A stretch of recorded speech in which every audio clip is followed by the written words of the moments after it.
Bandicoot Retrospective.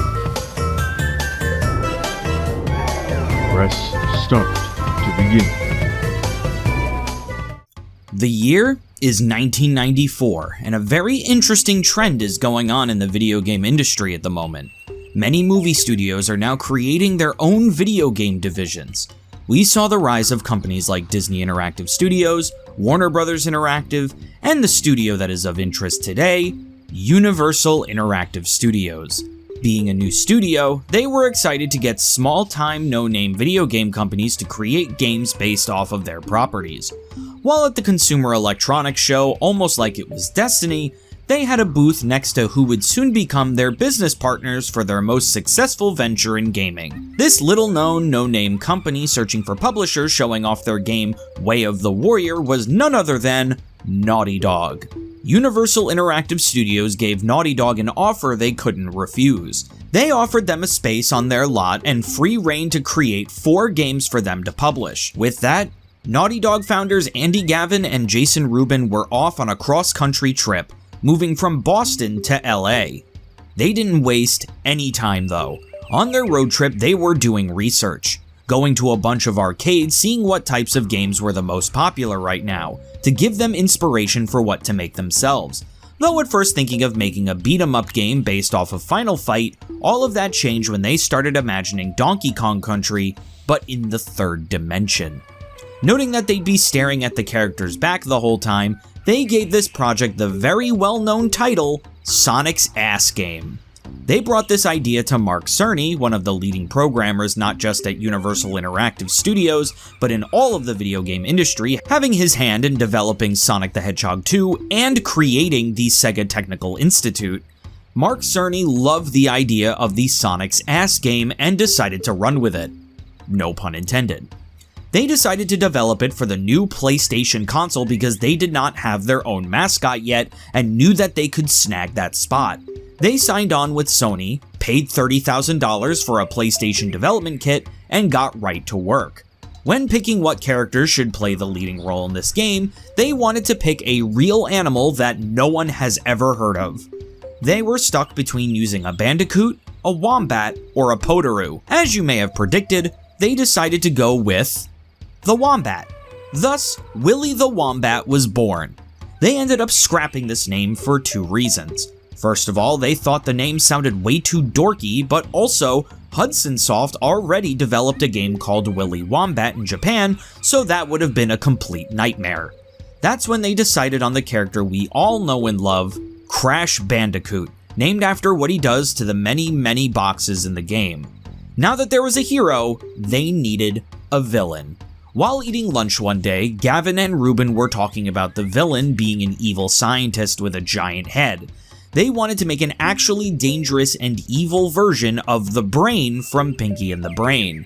After going back and forth on what this scientist would be like, they immediately came up with the name of Dr. Neo Cortex. With these 2 characters created, they hit the ground running and assembled a team to create this monumentous game. Fun fact, did you know that one of the artists that tried their hands at creating a design for Crash was actually Butch Hartman, the creator of Fairly OddParents and Danny Phantom? That's always a funny tidbit that I think is super cool. There's so much more I could get into when it comes to the history of this game, so if you ever want to see me do a super duper deep dive on the development of Crash Bandicoot, let me know in the comments. Without further ado, the year is 1996, and Crash Bandicoot has just been released on the PlayStation. Will PlayStation's and Naughty Dog's first attempt at a mascot be as fruitful as Mario and Sonic, or will Crash be seen as one of the stinkers like Bubsy? Let's find out.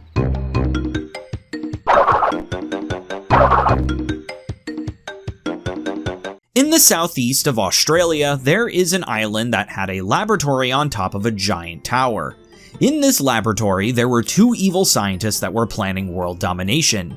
These 2 scientists are Dr. Nitrous Brio and Dr. Neo Cortex.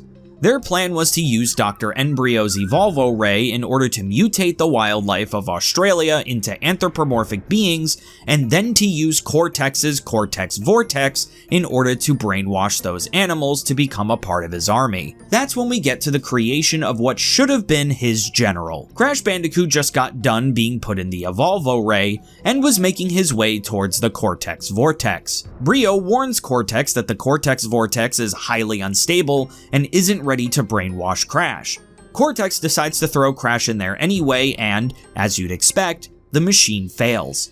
This gives Crash the ability to spin as an attack and gives him the chance to escape, falling out of one of the windows. Cortex then tells his minions to prepare the backup Bandicoot, Crash's girlfriend, Tawna. Crash washes up 2 islands over on Insanity Beach, where he meets Aku Aku, who decides to help Crash save the world against Cortex. Through fighting all of Cortex's minions and generals, Crash finally makes it up to Dr. Brio, who turns himself into a monster during their battle, setting the tower on fire.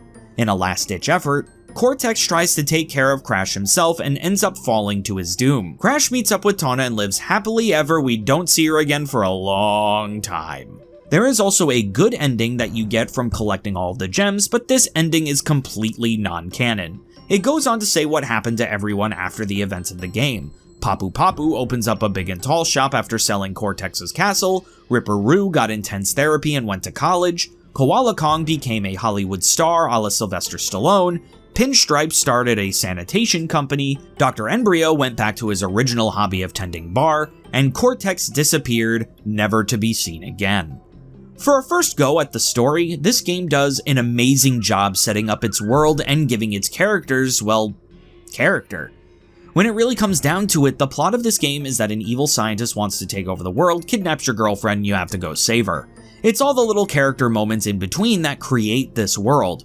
Ripper Roo is insane, Koala Kong is a narcissistic bodybuilder, Dr. Embryo being the twitchy mad scientist, all of this shown with barely saying any words. It's impressive just what they've been able to accomplish using mostly just animation and game mechanics. With all of that in mind, Crash Bandicoot's story gets my rating of an A+.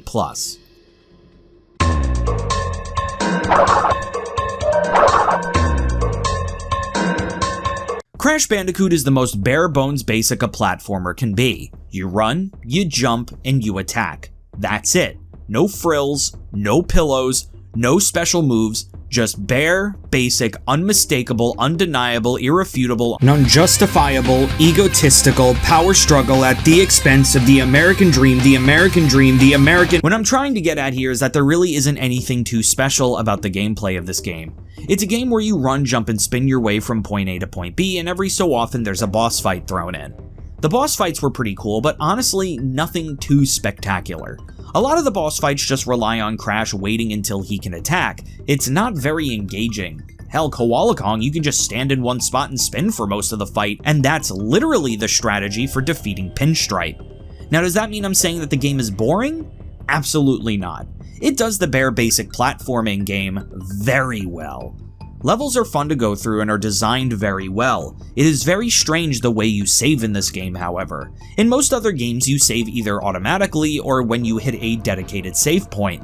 In this game, you must do one of two things. You must either find a stage that has a Tawna bonus, get in there by getting all 3 Tawna tokens, and then beat the bonus stage to be allowed to save.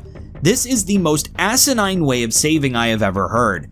That would be like if in Sonic the Hedgehog if you weren't allowed to save the game unless you completed the special stage first. The other way to save is to obtain the gems, but trust me, even though it allows you to save more often, you do not want to try to get the gems unless you are truly dedicated to the game. But more on that when we get to the completion section. It's just such a strange way to handle saving that I wonder who the hell came up with it. No other game on the face of the planet saves its progress like this. The platforming is engaging and keeps you on your toes pretty much the entire way through a level. It just is definitely the first game in the series. With all that in mind, Crash Bandicoot's gameplay gets my rating of a B+.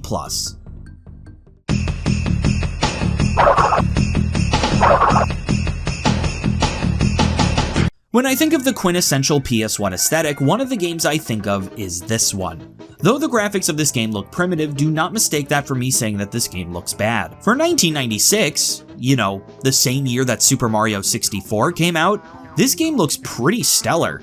Going from lush populated jungles to mechanical factories, the game does a great job at conveying everything. It does look a bit blocky at times though. As for the music, it's good. There's definitely a bunch of standout tracks like Insanity Beach and Hog Wild and literally any of the boss themes. As for the rest of the tracks though, none of them are bad, but they're pretty average. I think the only track in the bunch that I kinda dislike is the one for Heavy Machinery with that obnoxious brass part. Make it stop! With all of that in mind, Crash Bandicoot's presentation gets my rating of an A-.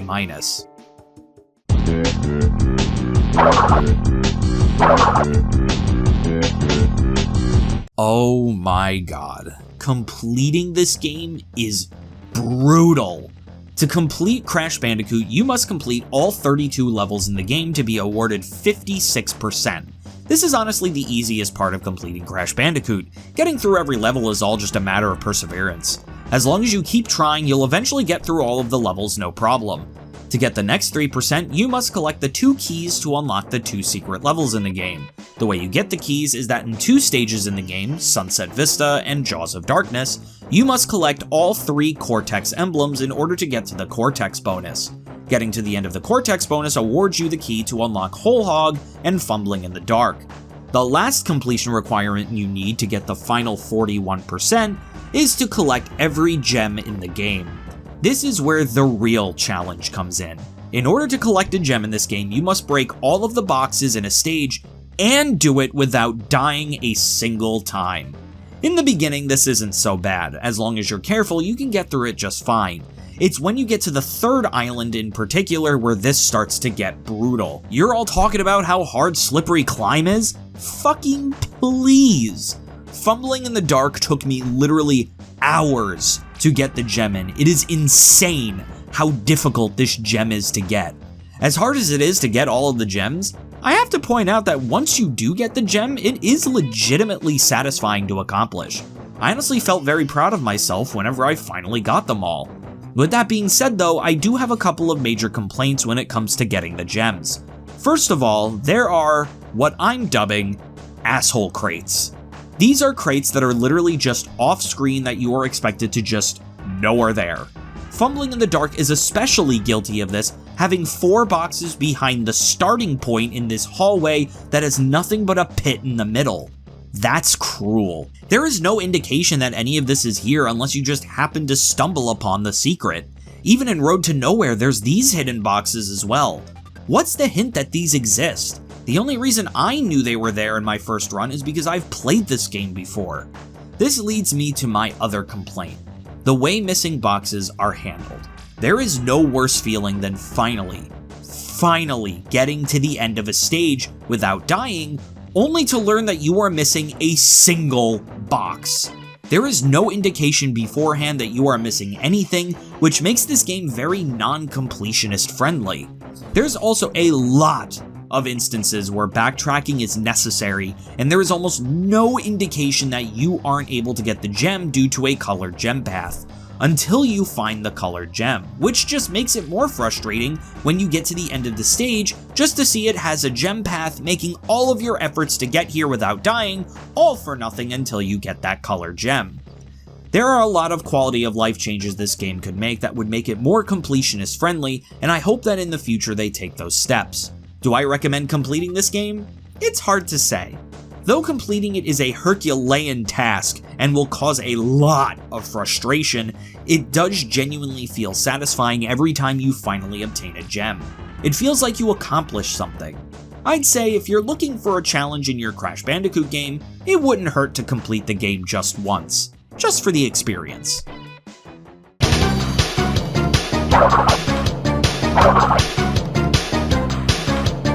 Crash Bandicoot is the poster child of a good start. Not a great start, but a good start.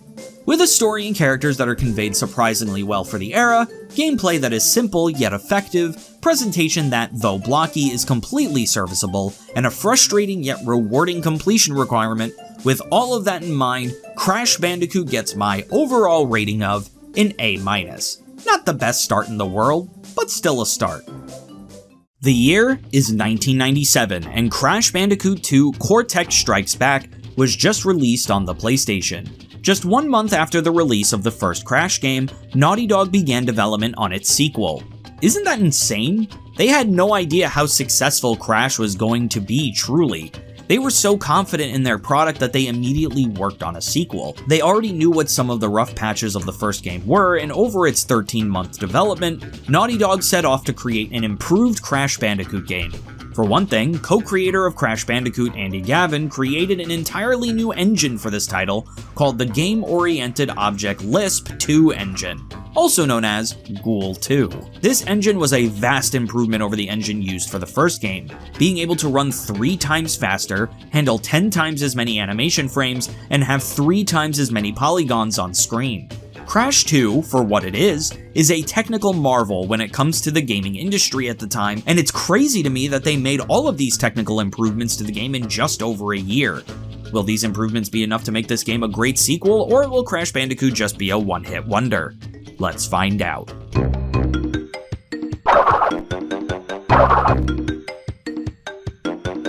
Picking up literally where we last saw them, this game's story begins with Cortex falling to the earth. Cortex ends up falling into a cave, illuminated by what Cortex recognizes as a power crystal. 2 years later, we see Dr. Neo Cortex and his new assistant, Dr. Engine, standing in their space station trying to think of what to do.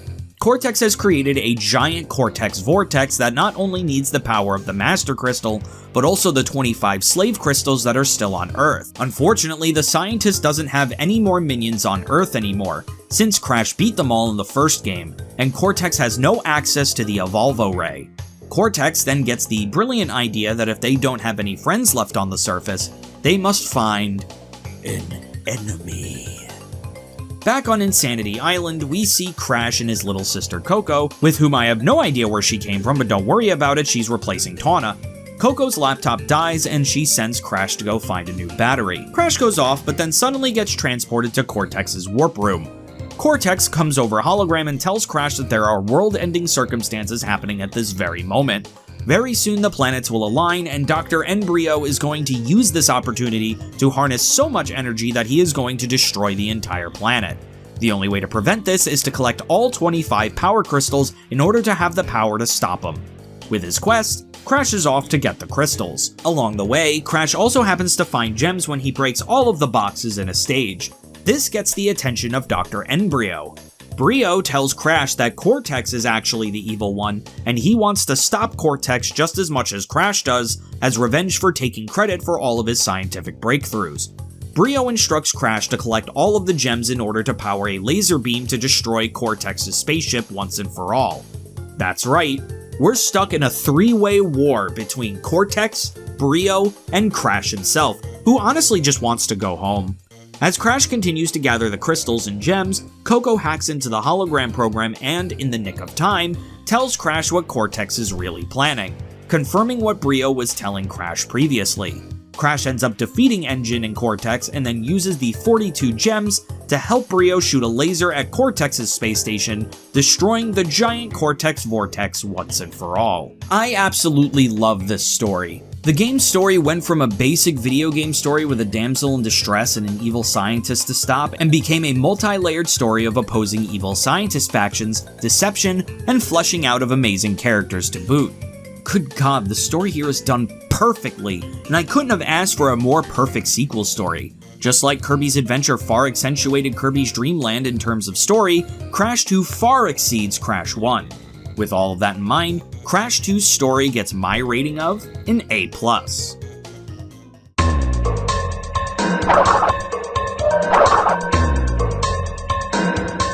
Crash 2's gameplay took everything Crash 1 did and made it monumentally better. You still have your basic moves with your run, jump, and spin. The effort the developers put in to make these feel better than in Crash 1 really shows. If there is one way I can describe how Crash 1 feels to play, it's stiff. Well, they definitely took Crash Bandicoot to the chiropractor and gave him a ring dinger, because all stiffness that was in the original game is gone. They also added 2 new movement options in Crash's arsenal that seem small, but really make all the difference. They added a slide and a high jump. These two movement options are huge because now the platforming is even more engaging than they were before. Take this bit from the first bonus level in the game. To get up on this platform and get these boxes, you must jump on the ostrich and then very quickly slide and high jump onto the platform. This quick chaining of movement is very satisfying, and finding creative ways to use these new movement options is very fun. In the last video, I criticized the boss battles for not being very engaging and just becoming wait and attack fests. Though a few of these bosses are still like that, I'm looking at you, Ripperoo. A lot of the boss fights in this game are much better at keeping the player engaged. Tiny Tiger's boss battle in particular is very good at keeping the player on their toes, as well as having the player strategize on the spot in order to lead him to his literal downfall. I replay boss fights from this game all the time just because they're that fun. With all of that in mind, Crash 2's gameplay gets my rating of an A+.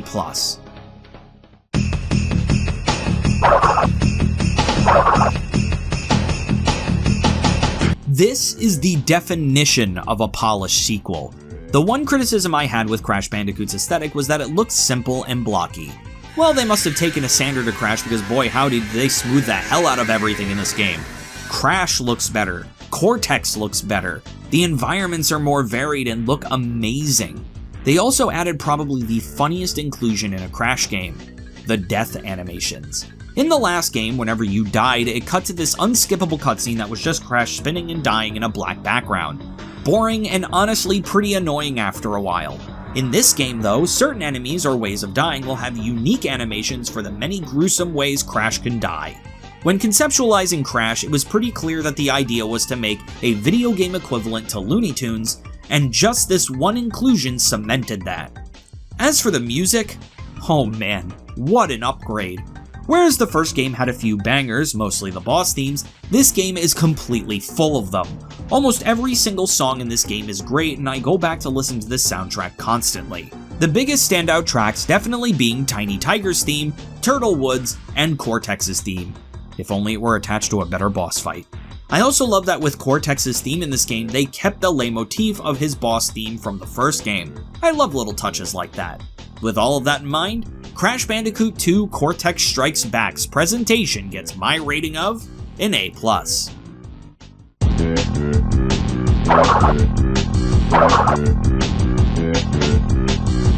To complete Crash 2, there are a variety of things you must do.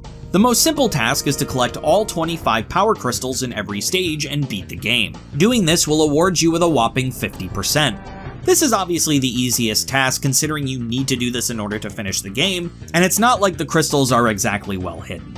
They're just somewhere in the middle of the stage. You must also find all 5 secret exits in the game in order to get another 5%. These secret exits are actually pretty cool to find and are hidden in very clever places. One of my favorites is an air crash where you must jump to this platform without getting on the jet ski in order to land on a platform containing the secret exit. They're cryptic, but not impossible to figure out. Defeating Cortex will net you another 3%, easy peasy, and of course, necessary just to beat the game. The last 42% of the game comes from collecting all 42 gems in the game. Let me tell you that getting gems in this game is so much easier than in Crash 1. For one thing, all you have to do to get the gem is to hit all of the boxes in a stage. They took out the requirement that you must do the stage deathless. Thank God, because if I had to do auto-runner stages like Barrett without dying and getting all of the crates, I'd probably just cease to exist within this mortal coil. Hog Wild was bad enough. So is Crash 2 a much better game to complete than its predecessor? Absolutely it is. Not only is it much easier to complete Crash 2 over Crash 1, but it's also 1,000 times more fun. You get colored gems by finding secrets and solving secret puzzles. I remember how proud I was as a kid when I discovered that going through the first stage in the game, Turtle Woods, without getting a single crate would give you a special blue gem. That blew my mind and I felt intelligent for once in my feeble life. It's also just plain fun to get all of the gems and you get rewarded for it this time. Just like I mentioned in the last review, when you beat Cortex in Crash 1, you get the true ending as evidenced by the intro to this game, but if you take the effort to get all of the gems, you get a non-canon ending. That's ridiculous, but this time, Naughty Dog came to their senses and locked the true ending to the gem path, which makes it all the more satisfying when you pull it off. This is the Crash game I would recommend completing over and over again. It's just that good.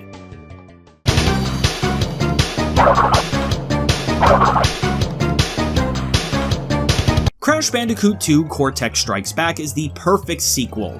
It took everything the first game did right, made it better, and trimmed the fat when it came to the stuff that was mediocre or bad.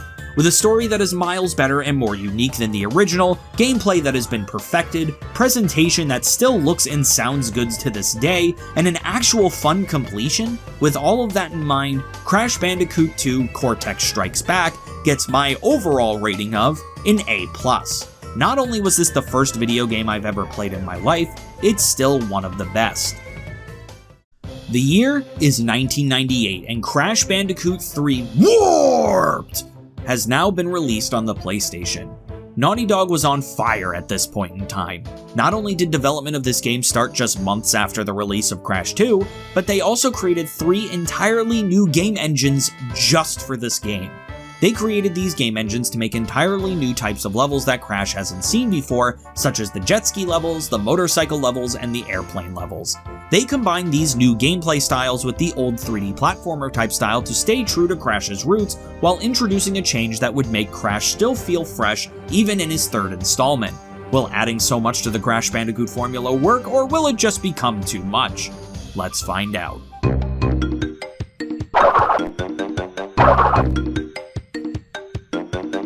Just like the last game, we start exactly where we left off. The giant Cortex Vortex machine comes hurtling down towards the Earth and hits a temple, freeing some sort of evil spirit. We know he's evil because he laughs all spooky. After the entire world apparently hears this spirit's laugh, we see our heroes chillin' by their house. Aku Aku looks very scared and instructs everyone to come inside, scared that Uka Uka is freed. We cut to a strange location where we see Dr. Cortex pleading to an evil mask. This is Uka Uka. Uka Uka reveals that from his temple prison, he has been giving Cortex specific instructions to take over the world, and yet Cortex has still failed him twice. Cortex tries to blame Crash, but Uka Uka points out that not only has Cortex lost the gems, not only did he lose the crystals, but Uka Uka has also lost his patience. Uka Uka tells Cortex that he's feeling generous since his mistakes have accidentally freed him, so he gets one last chance. Uka Uka will even be overseeing this plan personally, revealing that he has enlisted the help of a mysterious new scientist, Dr. Nefarious Tropy.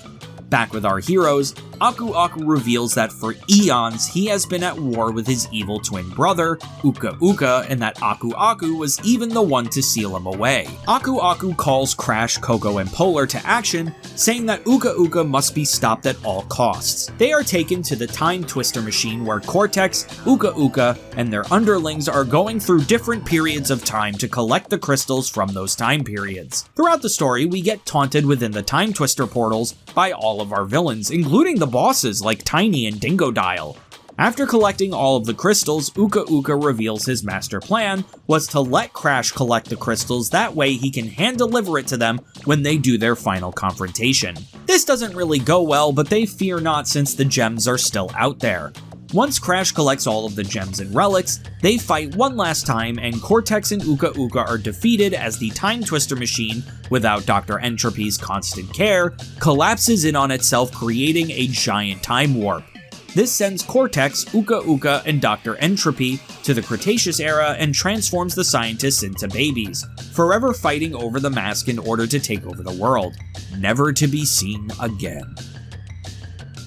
I don't know how they keep doing it. They kept building it up to a grander and grander scale.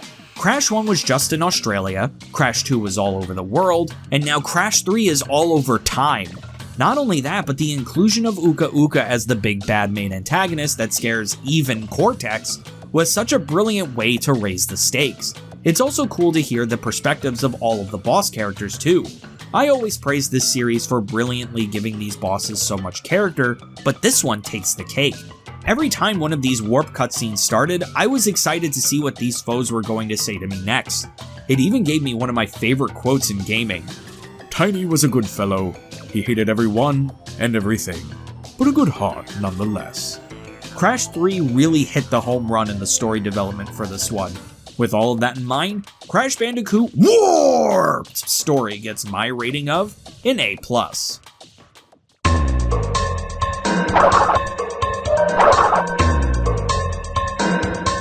I wish I could say that just like the story, the gameplay of Crash 3 is an upgrade over the previous game, but if I did, I'd be a stinky little liar. You don't want me to be a liar now, would you? The regular stages are as good as ever. There's a lot of great platforming challenges here that really keep the player engaged. High jumps, chases, vertical platforming, and the new abilities you get from beating bosses adds just that much more spice to the gameplay.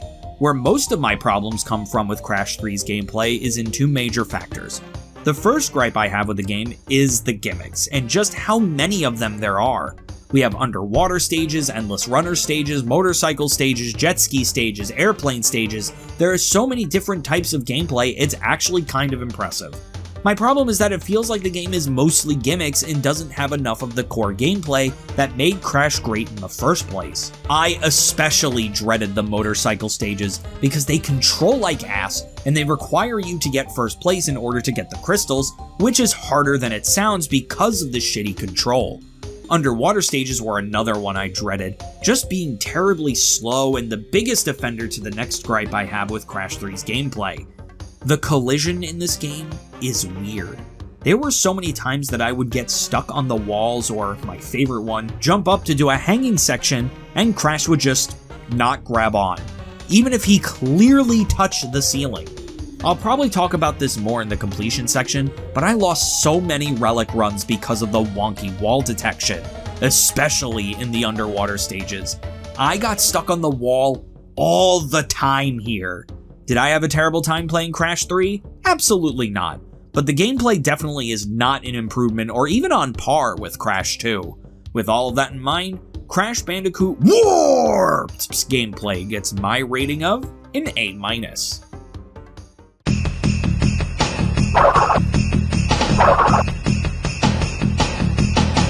Though I criticize this game for its copious amounts of gimmick levels, that isn't to say that these levels aren't fucking beautiful to look at. I do like the several time-based level themes this game goes for. The prehistoric era looks dark and musky, only to be contrasted with the bright orange pools of lava. The Arabian levels have some of the most memorable platforming bits of the franchise. The Egyptian levels really encompass the feeling of going through a harrowing tomb. This game is really good at conveying these philosophies through the design of the level. They also really play with the time of day as an environmental aesthetic in this game. Good God, there is nothing prettier than hot cocoa having a sunset aesthetic on the water. It's so beautiful. This is definitely the best looking Crash game out of the bunch, and definitely the one with the most variety. As for the soundtrack, oh my god. Not only is this the best soundtrack in the Crash series so far, this is one of the best soundtracks for a PS1 game ever. That theme song is iconic, and every single level theme is high energy, fits the vibe, and is immediately recognizable. This game's soundtrack is iconic. This game also wins the title for the best boss themes of the franchise. Where Crash 1 has Pinstripe and Brio's theme and Crash 2 has Tiny's theme, all of Crash 3's boss themes are instant bangers. Especially Cortex's theme. Oh my god. Cortex's theme in this game is so good, it is the quintessential Crash final boss theme for me. It even uses the Cortex leitmotif, making the trilogy feel like it comes full circle. That's so awesome. With all of that in mind, Crash Bandicoot Warped's presentation gets my rating of an A+.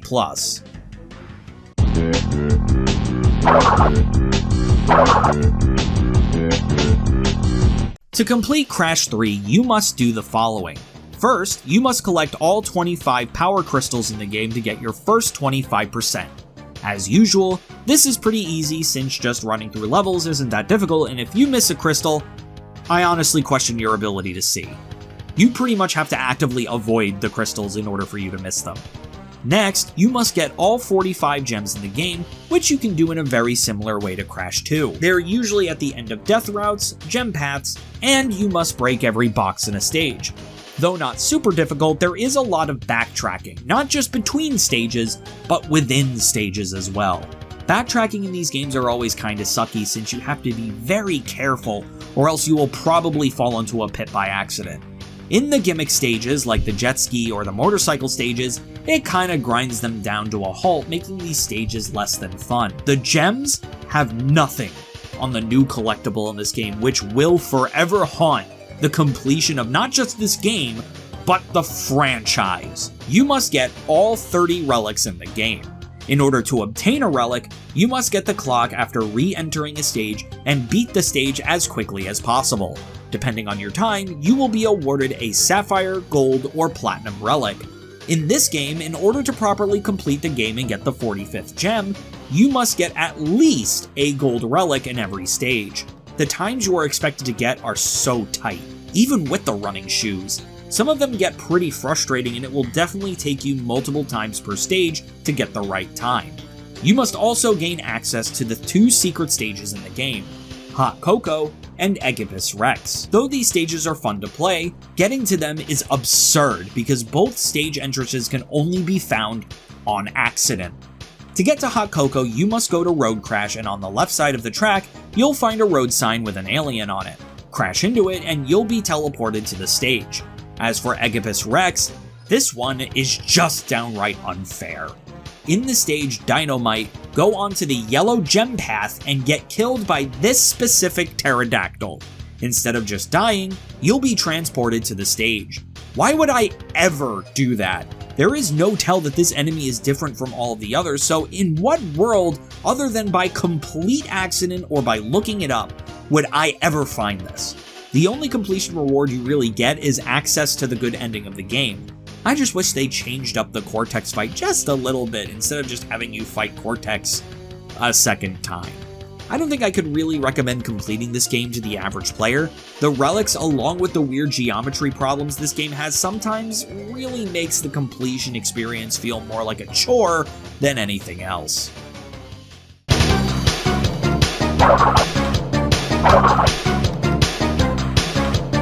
Crash Bandicoot Warped is a game that feels like it does too much. The amount of gimmick stages this game has over the amount of true blue Crash Bandicoot platforming just makes it feel like there were just too many cooks in the kitchen. With a phenomenal story that just exudes more character than most games on the PS1, gameplay that is good but does too much, presentation that is some of the best in the genre, and a frustrating and tedious completion experience, Crash Bandicoot Warped is a mixed bag of a game. With all of that in mind, Crash Bandicoot Warped gets my overall rating of an A. Definitely still better than Crash 1, but not as good as Crash 2. The year is 1999, and Crash Team Racing was just released on the PlayStation. Remember last time when I said that Naughty Dog was on fire when they were developing Crash 3, creating 3 new game engines for one game? What I didn't mention was that at the same time, they created the engine for this game as well and have been developing Crash Team Racing since they were developing Crash 2. Naughty Dog was developing a kart racing game with blank slate characters, and both Sony and Universal agreed that this needed to be a Crash kart racer to rival that of Mario Kart and Diddy Kong Racing. Thus, Crash Team Racing was born. Will Crash Team Racing be a great start to Crash Bandicoot spin-off games, or will it be yet another crappy Mario Kart clone? Let's find out.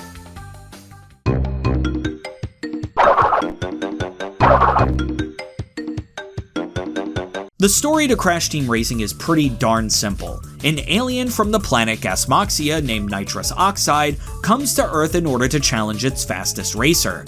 Oxide makes a bet with the entire planet. If they win, he'll leave them alone. But if Oxide wins, then he will turn the planet Earth into a parking lot. Oxide then flies down to Earth in order to await his challenger.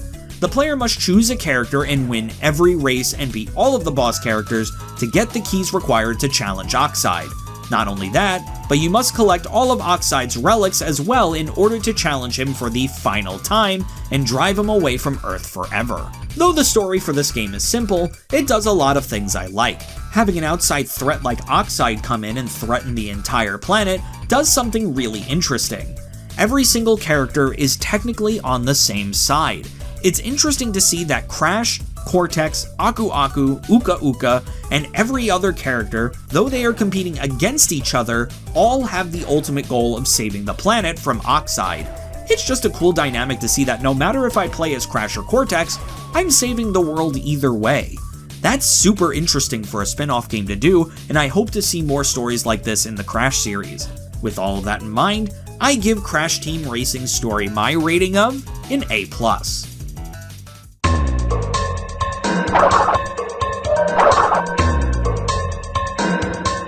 This is going to spoil what the rating is, but I don't care. This is one of the best feeling kart racers ever made. The game feels fast, the controls are very responsive, the courses play great, the hub world is fun to explore, even if it is just a vehicle for you to go from stage to stage. No pun intended. This game just exudes fun. It's also a really great multiplayer experience as well. I've played this game for many hours on multiplayer, and no matter what year I play it in, whether it's 2004 or 2024, it's still fun. I prefer this over Mario Kart any day. The key to why the gameplay is so good is just how engaging the control style is. Of course, it's your standard kart racer. You drive and steer through each of the courses as quickly as possible, throwing and dodging items along the way. Where Crash Team Racing sets itself apart from Mario Kart is with its jump and drift mechanic. If you jump in the kart and get enough air, you are given a little boost. This keeps you on your toes, looking for any ramp you can jump off of in a stage, no matter how tiny it may seem. The drift mechanic is even better. Not only does the drift steering control really well, but if you get 3 little boosts off a single drift, there is another boost for you that gets you ahead of the other players. It rewards you for staying engaged, knowing the tracks, and being familiar with its physics. In other words, this game rewards you for knowing how to play it well. The boss fights leave a little bit to be desired. The only gimmick that they have is that you race them and they constantly throw items at you that will impede your path. This is super easy to dodge, and once you get your lead, it's usually pretty easy to keep. The only boss I had trouble with was Oxide, because look at the amount of shit he throws at you, my god. Are you the fastest or the cheapest, you stupid alien? All in all though, this is some of the most fun I've had with kart racers. Mario Kart should take notes. With all of that in mind, Crash Team Racing's gameplay gets my rating of an A+.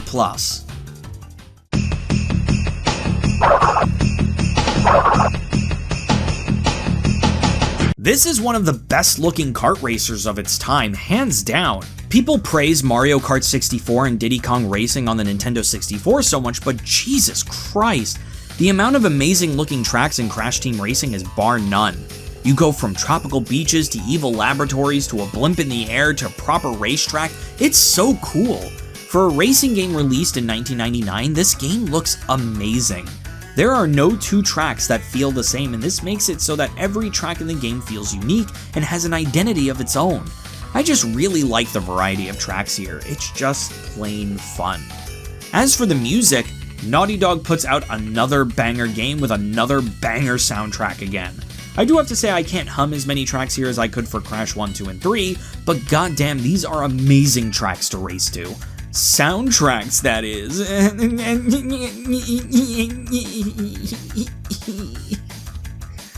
Why do people watch me? It's just that simple. This game's presentation is just plain fun and is very well done. With all of that in mind, Crash Team Racing's presentation gets my rating of an A.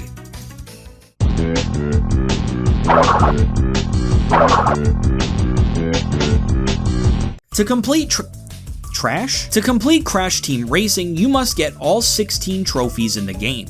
You do this by winning every race in the adventure mode, which is manageable enough. Though the races get tough towards the ends, they never feel impossible. Next, you must collect all 20 CTR tokens. In order to obtain a CTR token, you must collect all 3 letters of CTR in a track and still get first place. Oddly enough, it's easier to do this towards the end of the game rather than in the beginning. Once you get past the second batch of tracks, they stop putting the letters in clever spots and more so opt to put them in corners or on the sides of the track. Makes it easier for a completionist, but makes you think they gave up on giving tracks hidden shortcuts halfway through. Then, you must collect all 18 relics in the game. Just like in Crash 3, you obtain a relic by beating a certain time in a time attack. Technically, you need to get gold relics or higher to get the full 101%, but you don't get anything for going beyond 100%, so I opted not to do it. Lastly, you must get all 5 gems in the game. In order to unlock the ability to get all of the gems, you need an amount of CTR tokens to even give you entrance. Once you do, you must win an entire Grand Prix of predetermined races. My favorite Gem Cup is the last one, where you have to race all of the bosses at once. It's such a cool power trip level right before racing Oxide for the final time. When you 100% this game, not only do you get the true ending of the game, you also get an amazing slideshow of pictures of the Naughty Dog crew developing the first 4 Crash games in the series. This is an amazing and beautiful moment in the game, since this is a look back at all the good memories the crew had for the past 4 years. Especially since this would be the last Crash game developed by Naughty Dog before they would start a brand new series on the next generation of PlayStation, Jak and Daxter. Honestly, the slideshow is worth the trouble. The only negative feeling you completionists out there may feel is that the challenges make the game feel very repetitive.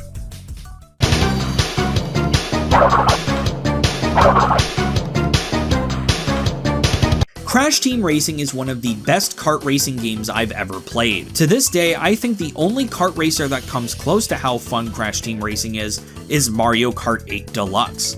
With an amazingly clever story, amazingly fun, fast-paced and engaging gameplay, presentation that beats that of even Mario, and a completion bonus that is 100% worth the effort, Crash Team Racing is a masterclass on how kart racers should be done.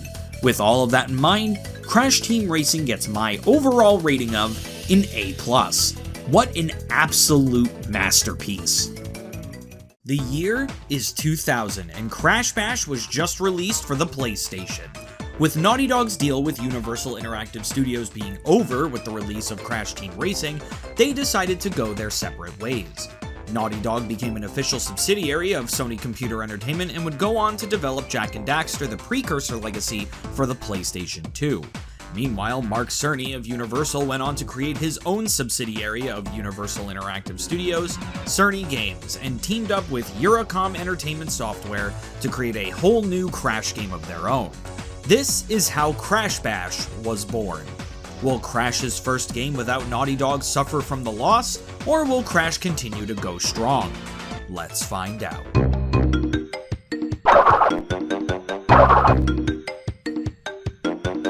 Somewhere in hyperspace, Aku Aku and Uka Uka are arguing at the temple over whether good or evil is stronger. Uka Uka wants to settle their feud once and for all, and goes to attack Aku Aku, but Aku shuts that shit down. He says that they are not allowed to fight lest they anger the ancients.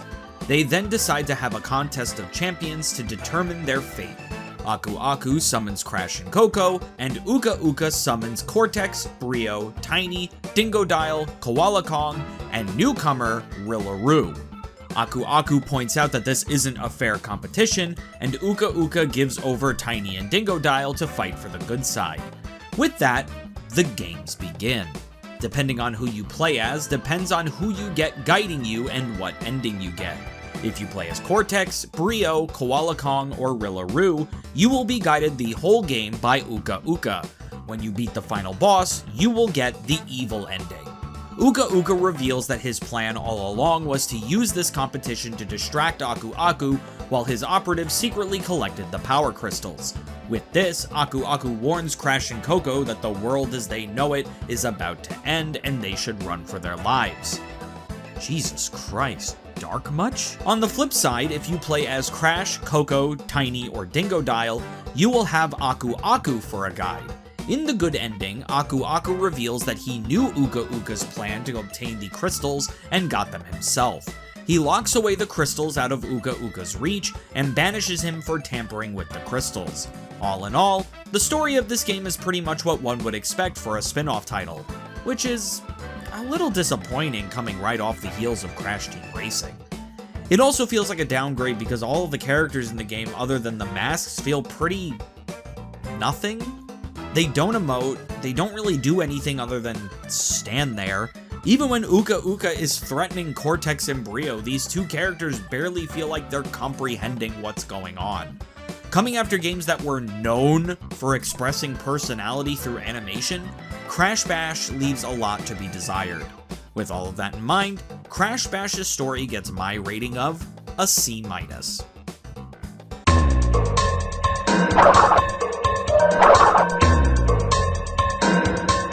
Crash Bash was called a Mario Party clone when it was released, and this is an insult to Mario Party. Crash Bash consists of a collection of party games that you must beat 3 times in order to get the trophy. Get all the trophies in the warp room and you'll fight a boss. Rinse, repeat until you beat the game. I'm not going to really go over each of the games, mostly because I assure you the only levels you will remember are the air hockey ones. Now, I'm going to say something in a second, but before I do, I want to give some context so you know the gravity of what it means for me to say this. I've been through a lot with the Kirby Retrospective. Kirby's Pinball Land is frustrating as hell. Kirby's Block Ball asks for too much of the player. Kirby's Extra Epic Yarns Devilish Mode is so bad it downright ruins the game. Though I may not complete every game, I do try to at least finish every game if I can. I could not beat Crash Bash. I know, it won't happen again, I promise. But hear me out. One day, after a particularly frustrating session of recording Crash Bash, I decided to look up speedruns of the game to maybe get some pointers. That's when I found this video right here. Beating the Ultimate Crash Bash Speedrun by The Rixer. Link to the video is in the description. In this video, The Rixer describes some details about Crash Bash that I find absolutely detestable. The game straight up cheats. Not only are you given debuffs within the different challenges of the game, but the game will secretly buff up the computer player to make the game even harder. Hell, the speedrun strat for the final boss, Nitrous Oxide, is to lose to him anywhere from 3 to 6 times. That way the player can take advantage of the AI getting weaker with every loss, just to stand a chance against him. This is absurd, and I must say to Mark Cerny, your contributions to the video game industry are massive. You helped design Sonic 2, you created Sega Technical Institute, you brought about some of the best designs in the Crash Bandicoot series, you are responsible for some of the best designs of every PlayStation since the PlayStation 2. With all that being said, this is one of the worst and most laziest design decisions I have ever seen. With all of that in mind, Crash Bash's gameplay gets my rating of an F.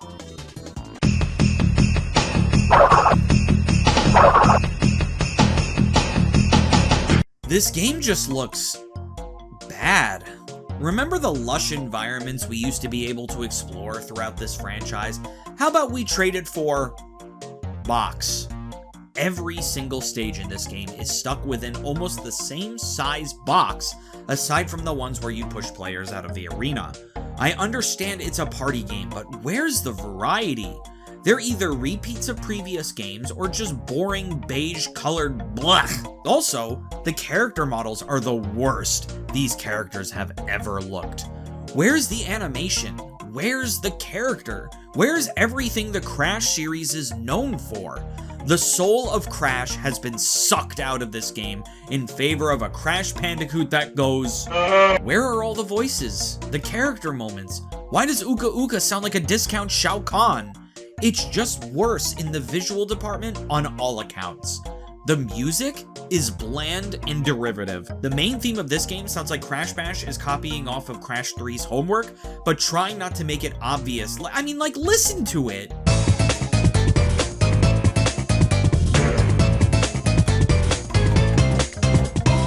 The only good song in this game is the loading screen theme, which, good lord, do you hear all the time.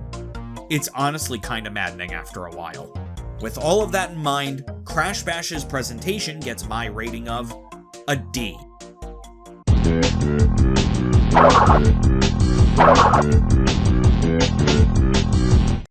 Completion? Completion? You want me to complete this game? I couldn't even fucking finish the game and you're asking about completion? You know what? This game cheats. So, why shouldn't I?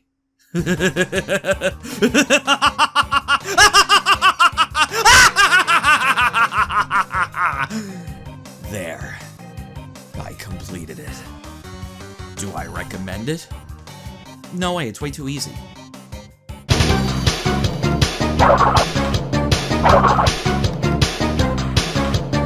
Things aren't looking too hot for our Bandicoot friend without Naughty Dog. First game without him, and we get a game with a bare-bones, uninspired story, frustrating and unfair gameplay, the worst graphics and music in the series so far, and a completion that I don't even want to touch. With all of that in mind, Crash Bash gets my overall rating of a D. I am never picking this game up ever again. The year is 2001, and Crash Bandicoot leaps into his first ever multi-platform game, Crash Bandicoot: The Wrath of Cortex. Universal Interactive Studios and Mark Cerny were determined to make the biggest Crash Bandicoot mainline title. In original concepts, Mark Cerny wanted this game to be an open-world Crash game where Crash would traverse different planets. This is when the game was known as Crash Bandicoot Worlds, which will be a topic I cover very soon on my other show, Releasing the Unreleased. Traveler's Tales was brought on to develop the game, and Konami was brought on to publish the game, since Konami had deals in place to be able to make Crash multi-platform. They wanted to do this in an effort to make Crash a Universal mascot instead of a Sony one. Unfortunately, through the development of this game, Universal Interactive Studios, Mark Cerny, and Sony would have a falling out, leading to Mark Cerny getting kicked off the project. This led to a very troubled development where a bunch of ideas were thrown around and ultimately canned. For example, apparently one of the ideas they had for a final boss fight was for Crash and Crunch to have a mech fight in space. But I'm getting ahead of myself. Will the troubled development of Wrath of Cortex show in the final product, or will Traveler's Tales pull through? Let's find out.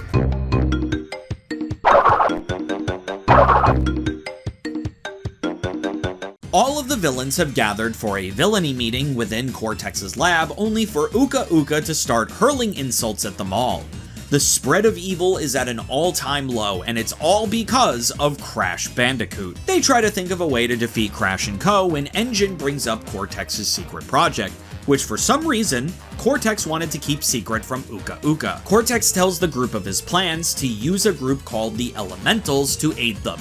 We then see our heroes chilling on Insanity Beach when Crash gets wiped out by a giant wave. Aku Aku tells everyone to get inside and suspects Uka Uka is up to something again. Aku Aku teleports to hyperspace to see Uka Uka waiting there for him. Uka Uka reveals that he released the Elementals, a group of evil mass who has power over the elements. Aku Aku escapes getting killed right there and then by them as he goes back to warn our heroes. They go down to Coco's secret lab in order to collect the power crystals to help defeat the Elementals. Before Crash goes on his adventure, Cortex intercepts Coco's holograms to tell Crash he is back and has a new weapon with him. His secret project and new general, Crunch Bandicoot.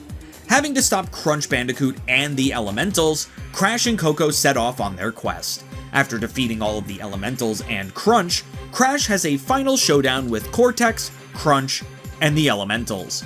After defeating them while having gathered all of the crystals, gems, and relics, Uka Uka gets angry at Cortex once again and shoots a laser at him, hitting something and making the space station melt down.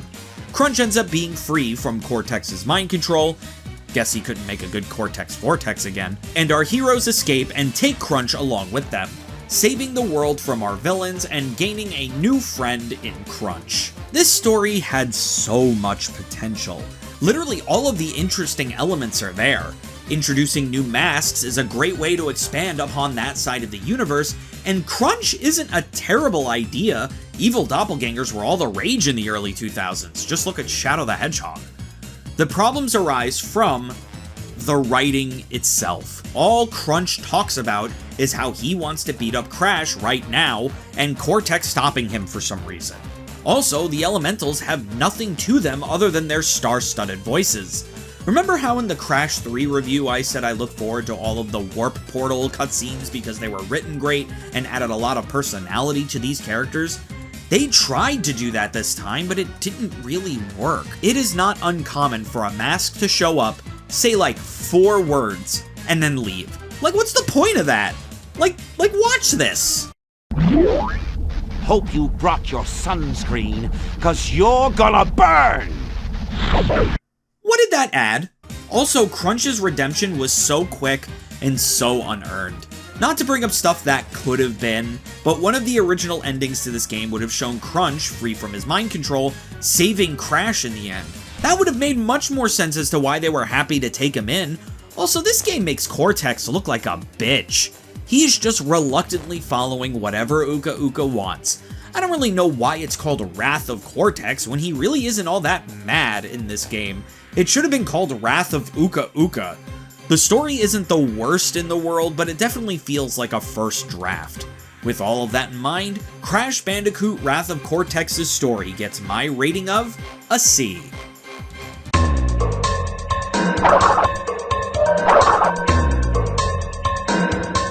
The gameplay of Crash Bandicoot Wrath of Cortex is very similar to that of Crash 3. You have to go through 5 levels, get the crystal in each one, and then fight a boss. You run, you jump, and you spin your way through with a bunch of gimmicks along the way. This game has a lot of gimmicks, however, and honestly, I wish they would just stop.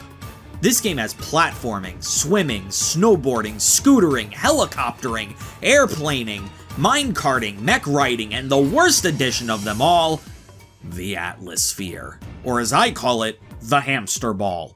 There are way too many gimmicks in this game. I was just begging for a platformer level just to satisfy what I actually like about this game. Crash overall feels fine in his controls for the most part. The mech riding is a bit iffy at times, but you get used to it. I do have to say though, to whoever made it so Crash moves this slow when he's hanging, there's a special place in hell for you, buddy. I had to do damage exploits just to get relics in these stages because the movement is so slow. I also can't help but be disappointed with the boss variety in this game, which there is none. Before, we got a cast of wacky, zany characters to fight that had tons of personality within each of them. In this game, you fight Crunch, and Crunch, and Crunch, and don't forget Crunch. I know he has different elemental masks this time, but like, they don't put the time in to give any of these characters, character. It makes these boss fights very underwhelming. With all of that in mind, Crash Bandicoot Wrath of Cortex's gameplay gets my rating of a B-.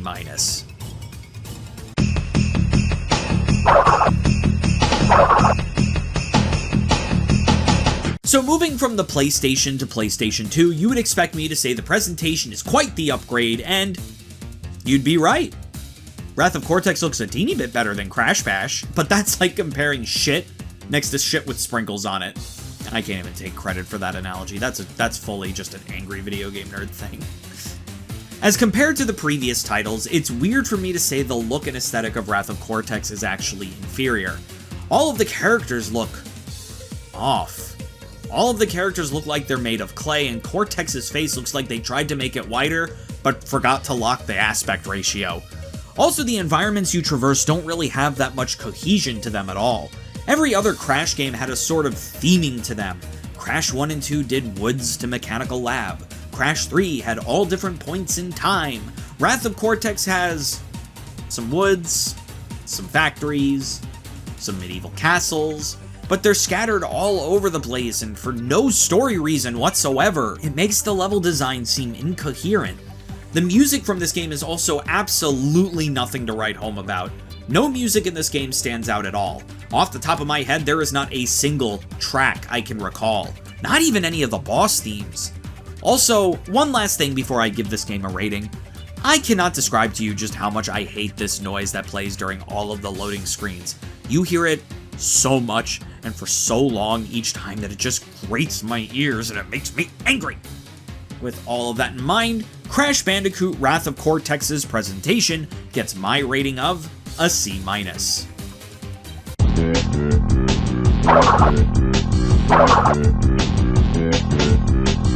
To complete Crash Bandicoot Wrath of Cortex, you must do literally everything you did in Crash 3, but with this game. You must get all 25 power crystals, all 42 gems, and all 30 relics. When I say this is the easiest Crash game to complete, I'm not kidding. Almost all of the backtracking between stages is gone. You are able to get all of the boxes in a stage on your first run through instead of potentially having a gem path with more boxes on it. This definitely makes the game way more completion friendly, but I just wish it was for a better game. You don't even have to get the gold relics to complete the game. Sapphire does plenty. Though it is super easy to complete this game, save for a few problem relics, I'm not too quick to recommend it to the completionists out there. The game's quality would definitely bog down the desire to complete it for any gamer. Just know that if you do decide to take that leap, you won't have that much resistance.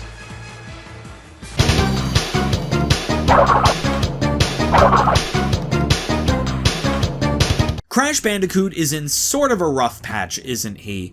Ever since Naughty Dog stopped developing Crash Bandicoot, we've gotten two mediocre at best experiences back to back, with a story that definitely needed more time to cook, gameplay that tries too much and yet gives so little, and presentation that is inferior to games from the previous console generation and an easy completion process.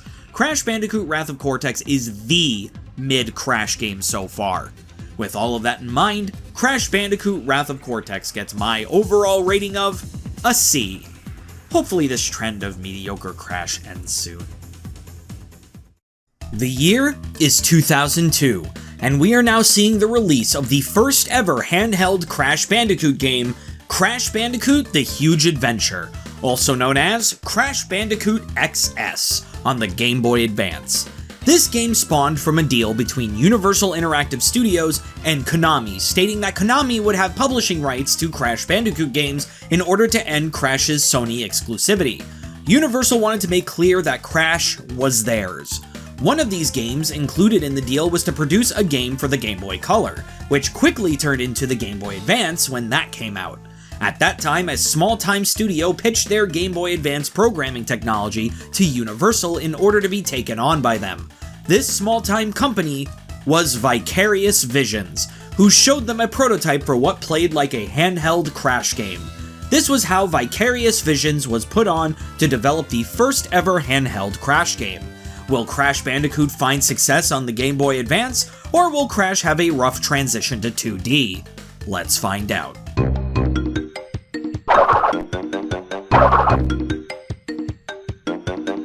Once again, Uka Uka is tired of Cortex failing to take over the world, but this time, Cortex has a plan that cannot fail. Cortex creates a machine called the Planetary Minimizer and shrinks the entire planet Earth to the size of the whole titty. Why am I so fucking cringe? That's right, in this game, Cortex actually kinda wins. Crash and the others see this and try to get the 25 power crystals needed to power Coco's machine to get the planet back to its original size. Along the way, Crash beats all of Cortex's minions like Tiny, Dingodile, and Engine. Crash eventually goes back to his original size and meets up with Cortex for their final showdown. Cortex tries to shoot the Minimizer at Crash, but Crash makes him accidentally shoot it at the Minimizer's power source, the colored gems. Due to this, the Minimizer becomes highly unstable and ends up fusing Cortex, Engine, Tiny, and Dingodile into one horrifying monster named Megamix, who tries to chase down Crash before the space station goes down. Crash escapes in the nick of time, and Coco is able to grow the Earth back to its original size. Honestly, for the first handheld Crash game, this story is pretty good. I really like the idea of Cortex winning and taking over the world, and Crash having to stop him then. We haven't gotten that in a Crash game yet, so it's cool to see. Also, Megamix is such a cool idea that definitely deserves more praise. Making a final boss that isn't just Cortex or Uka Uka was a wildly creative idea. All in all, this handheld Crash game went above and beyond for their story. With all of that in mind, Crash Bandicoot The Huge Adventure story gets my rating of an A+.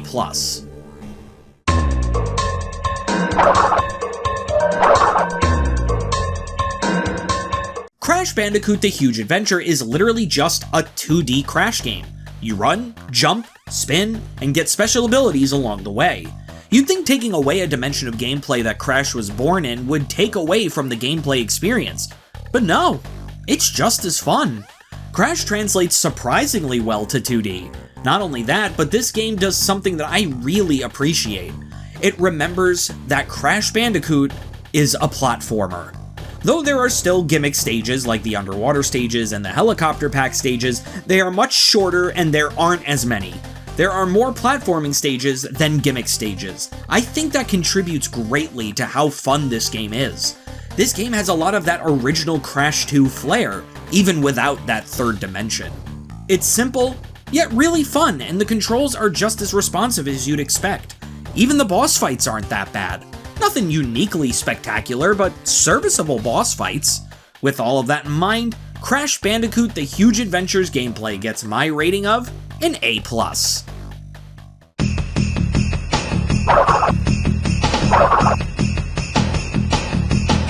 For a Game Boy Advance game, the sprite work is really incredible.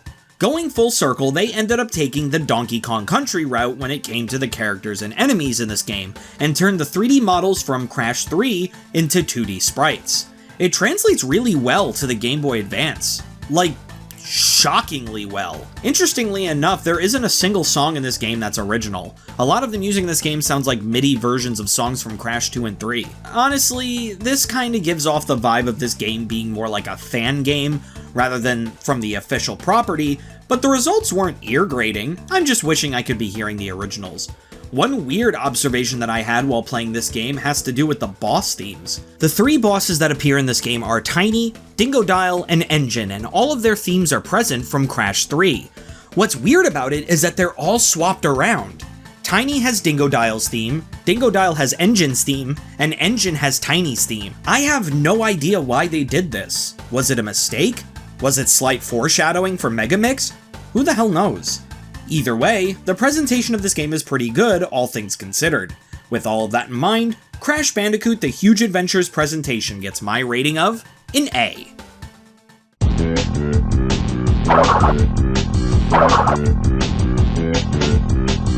Ready for the same song and dance? To complete Crash Bandicoot The Huge Adventure, you must get all 25 crystals, all 29 gems, and all 20 gold relics in the game. Just like Wrath of Cortex, most if not all of the box gems can be acquired the first time you enter a stage. This time, it's more completionist friendly because they constantly show you how many boxes you have. Some may find this annoying, but I find this incredibly helpful as it's a constant progress marker. Obtaining the relics is just as frustrating as it usually is. Thankfully, once you get the running shoes, getting gold relics are pretty much a piece of cake. It'll still take a bit of effort, but not too much. Plus, I'd say that getting the completion bonus is pretty much worth it. Getting all of these collectibles will award you with 100% completion and unlock the true final boss of the game, Megamix. Megamix's boss fight is less of a fight and more so a chase sequence. This level is pretty difficult and gets pretty damn hectic to get through, especially with the monster right behind you like that. But it's cool, and this is the first time we got awarded with more game for taking time to complete it. I'd say the completion journey is worth taking on this one.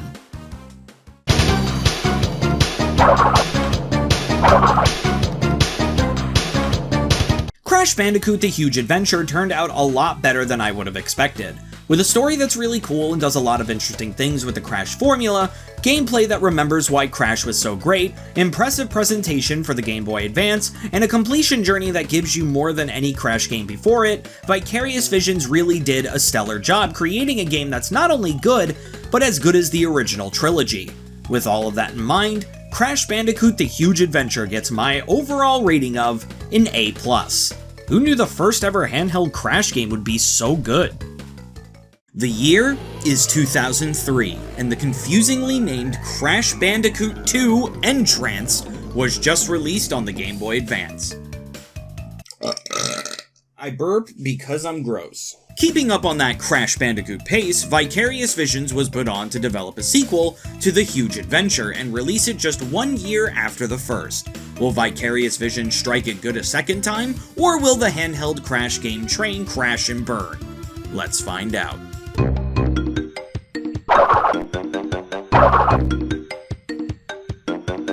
Starting off exactly where Crash Bandicoot The Huge Adventure left off, once again, Uka Uka is pissed off that Cortex failed him again. Instead of enlisting Dr. Cortex again to aid him in world domination, this time he gets Dr. Entropy to do it. Dr. Entropy, after peering into the future, saw an image of him with Crash, Coco, and Crunch. He interprets this to mean that he successfully hypnotized the Bandicoots to do his bidding, and makes that his new plan. Dr. Entropy then enlists the help of a brand new villain in the Crash Bandicoot series, Dr. N-Tranced, a master of hypnotism. Using his special warping powers, Dr. Entropy creates a warp portal that starts to suck in Crash, Coco, and Crunch. At the last minute, Aku Aku was able to save Crash, leading to Fake Crash of all characters getting sucked in instead. Now you must be asking, who the hell is Fake Crash? Well, Fake Crash was a character that debuted in Crash Bandicoot Warped as an Easter egg character. Naughty Dog made him as a joke after seeing this Japanese bootleg Crash plush. He also appeared as a secret unlockable character in Crash Team Racing as well. In this game, he makes his first ever major appearance in a game story. Dr. N-Tranced uses his powers of hypnotism to hypnotize Coco, Crunch, and Fake Crash into doing Entropy's bidding. Crash and Aku Aku, suspecting that Entropy is behind all of this, goes off on the floating islands to snap their friends out of their hypnotism, collect the power crystals, and collect all of the gem shards. After going to each island and breaking Coco, Crunch, and Fake Crash out of their hypnotism, Crash has a final showdown with Dr. N-Tranced. After defeating N-Tranced, Dr. Entropy tries to hide away in time, but Crash, with the power of the colored gems, catches up to Entropy, defeating him once and for all.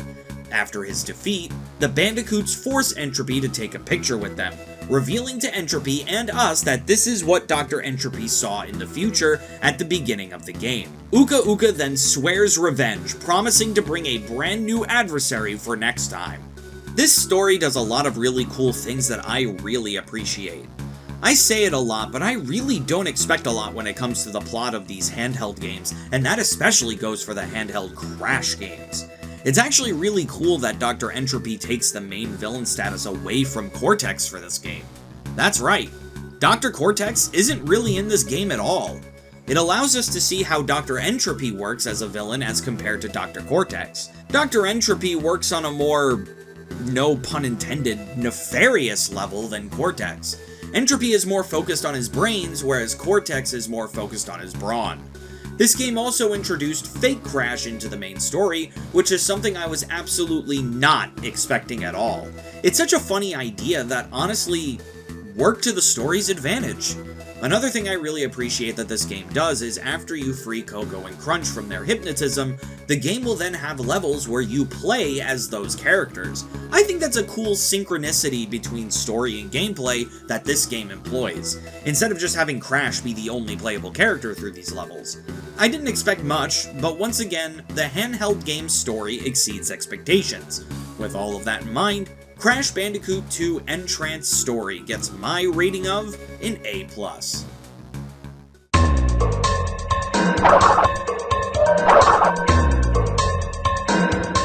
Once again, this game is a pretty standard Crash game. You run, you jump, and you spin your way through all of the levels in order to get all of the power crystals. You'd think since this game is more of the same as Crash the Huge Adventure, that I would like it better, right?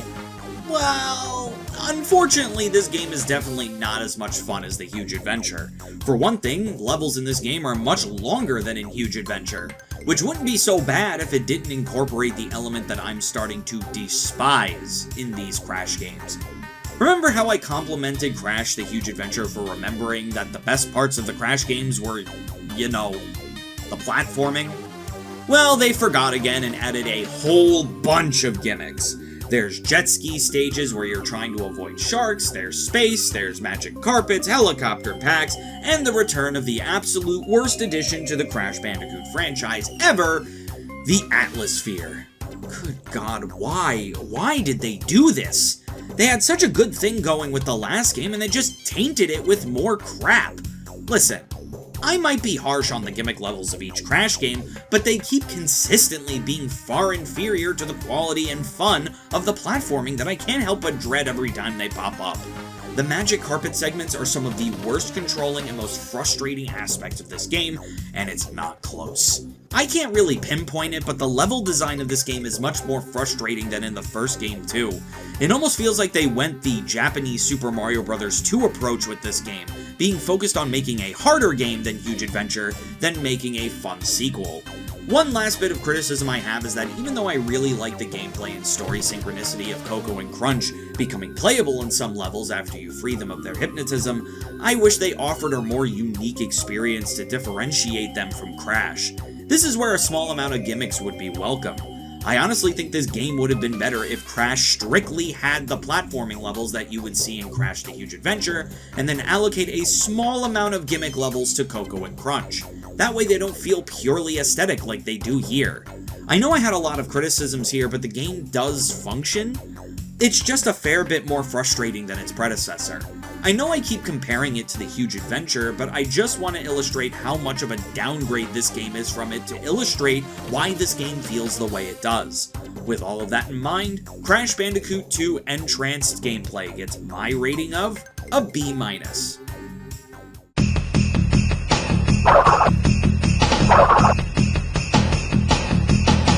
There really isn't much of a change in presentation between this game and the last. All of the sprites that you see in this game are just compressed versions of the 3D models from Crash 3 and Wrath of Cortex.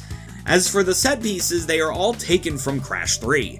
Ancient Egypt, the Arabian stages, the only bit of originality is the stages where you're jet skiing away from the shark. I said it's slightly about Huge Adventure, but this game especially just gives off amateur fan game vibes. It just doesn't feel like an official Crash game. The music doesn't help the game's case either. Once again, it is full of just MIDI versions of tracks from other Crash games, this time specifically Crash 3. I do give this game props for also including original music, but even those songs are only okay. Even the boss themes they have for Crunch, Coco, and Fake Crash just sound like generic boss music that you'd hear in any shovelware game. The songs that they did take from Crash 2 and 3, instead of just being MIDI remixes from Huge Adventure, now they have this weird, future-y, robot-y, sci-fi noise that honestly kinda just makes each song a little worse. With all of that in mind, Crash Bandicoot 2 N-Tranced presentation gets my rating of a B-.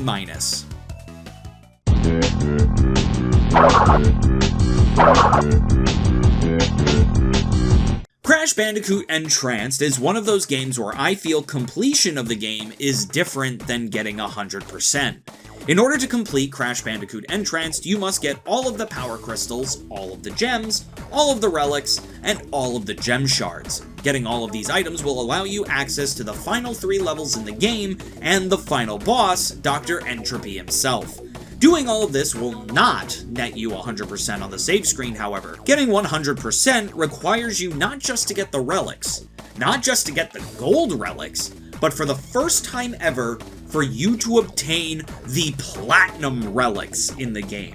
In a game where level design is this poor, that's not gonna happen unless you really want me to stream it. Getting all of the platinum relics doesn't do anything other than make the number on your save screen pop up. If it doesn't give me an ending, it's not required for completion to me. You may call it copium, and I would probably agree with you, but do you want these videos to come out every week or not? Let me tell you that getting the relics in this game is abysmal and barely felt possible even with all of the power-ups you get from the boss fights. Also, these power-ups are just plain bad. The Super Slide and Super Jump are used for so little situations other than to get the gem shards. I'm sure I could use them to help me get platinum relics, but they control so weird that I really just... I just don't want to learn how to deal with the jank. With what you do unlock for getting all of the items in the game, it is definitely not worth it. The last 3 levels are some of the most bullshit levels I've ever played in a Crash game, and the Entropy boss fight is annoying because one hit will kill you. It's completely randomized, and you have to hit him 9 times before he goes down. It's absurd the amount of split-second reaction time this game requires you to have on this final boss fight. Even without getting the true 100% on this game, I'd say it's still not worth completing. The completion reward is some shitty levels and a shitty boss. Yucky.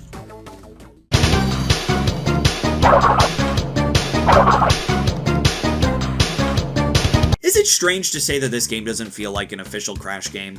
Just the way it's presented, the way it plays, its story, it all just feels like a fan game. With a story that does a lot of cool, interesting things that I wouldn't expect a Crash game to do, gameplay that forgot what made Crash so good, a presentation that really is just below par, and a completion that just unlocks the worst parts of the game for you to play, Crash Bandicoot 2 N-Tranced is kind of a mess of a game. Wrath of Cortex is the definition of a mid-Crash game, this is just below mid. With all of that in mind, Crash Bandicoot 2 N-Tranced gets my overall rating of a B. Once again, it's not the worst game I've ever played, but you probably won't see me play this game again unless you really, really want me to get all the platinum relics on stream. The year is 2003, and Crash Bandicoot will receive its second kart racing game, Crash Nitro Kart. Originally, this game was being developed by Traveler's Tales, and was going to have more of a focus on a demolition aspect, being able to break your opponent's karts mid-race. Somewhere down the line of development, this idea was scrapped, and development of the game was handed to Vicarious Visions. This is when the game would become known in development as Crash Team Racing 2. Vicarious Visions were determined to make a bona fide sequel to Crash Team Racing more than anything else. Will Vicarious Visions make a game as great as the original, or will their efforts fall flat? Let's find out.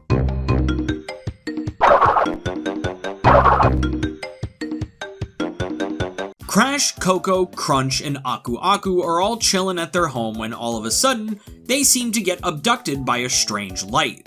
Meanwhile, Cortex, Engine, and Tiny are thinking of a way to get rid of the Bandicoots so that they can conquer the world when the same exact thing happens. When they finished getting kidnapped, we see that they were all transported to a coliseum called Velo's Citadel.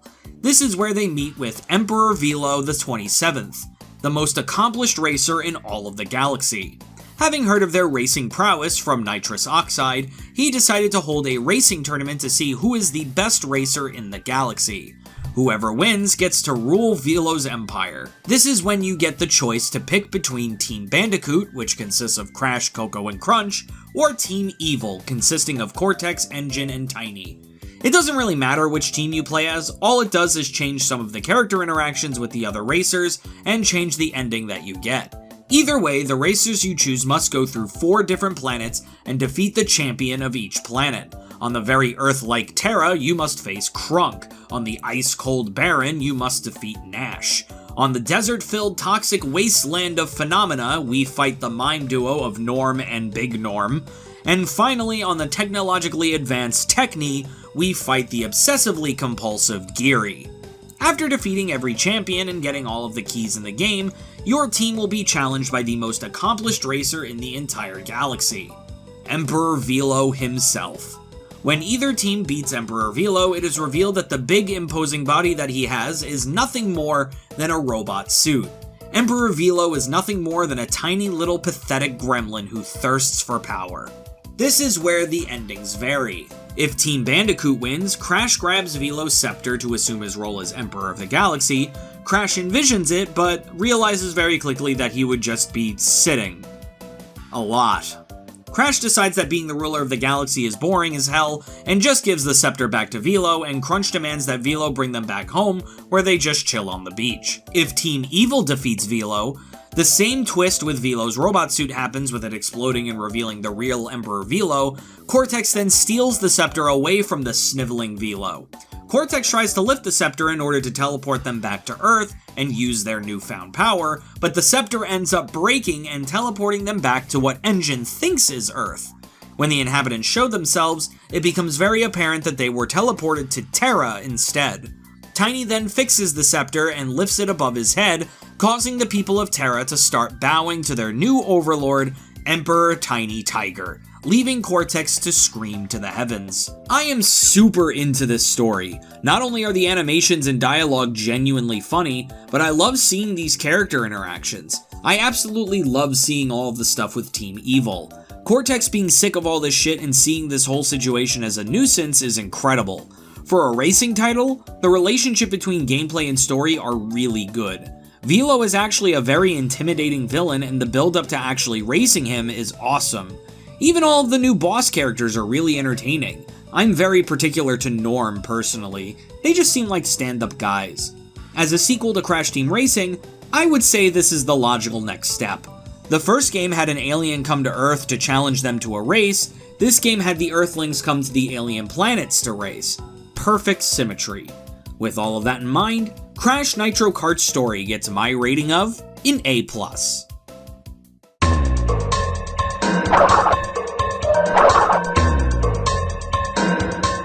This game is very similar in structure to Crash Team Racing. The main adventure mode consists of exploring each hub world to go to the 3 races. Get first place in all 3 races in order to race the boss of the area. The boss battles are also the same, consisting of each boss being able to infinitely drop items or obstacles to their heart's content. Defeat the boss, and you get access to the special challenges of each level, the CNK challenge, which is the same thing as the CTR challenge from Crash Team Racing, but with CNK being the letters this time. Some good branding. The other challenge is the Relic Race, where you must beat the race in as fast a time as possible while hitting boxes on the track that stop the timer for an allotted amount of seconds. Once you obtain all of the trophies, all of the CNK tokens, all of the relics, and all of the gems, you get to race Emperor Velo, leading to the endings of the game. In structure, it is the same exact thing as Crash Team Racing. If it ain't broke, don't fix it. So because it's the exact same, I'll be giving it the same score, right? Well, unfortunately not. For one thing, this game is much more difficult than its predecessor, especially in the final boss department. Don't get me wrong, Oxide is tough, but all in all, he didn't give me that much trouble.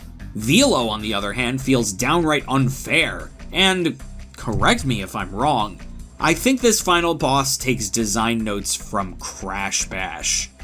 The first time I raced Velo, every time I was about to lose the race, I restarted the stage to try again. This resulted in an hour of me trying my absolute hardest to defeat Velo, and it just wasn't happening. Even when I learned this very famous shortcut. This led me to believe that Velo was this unreasonable, impossible challenge. I came back to it later, but this time I allowed myself to lose a couple of races. I then beat Velo on my third attempt in a race that felt a good deal easier than the previous 2 attempts. When I allowed myself to lose a few times when racing Velo as Cortex, I found that I, once again, did it on my third attempt in a much easier race. I think that allowing yourself to lose a few times makes the AI adapt and become easier. I have to deduct points for this because the game shouldn't require you to lose a challenge a few times before making it, possible. That's not fun. That's not overcoming a challenge. That's padding. I also have to say, the stability of this game is not there.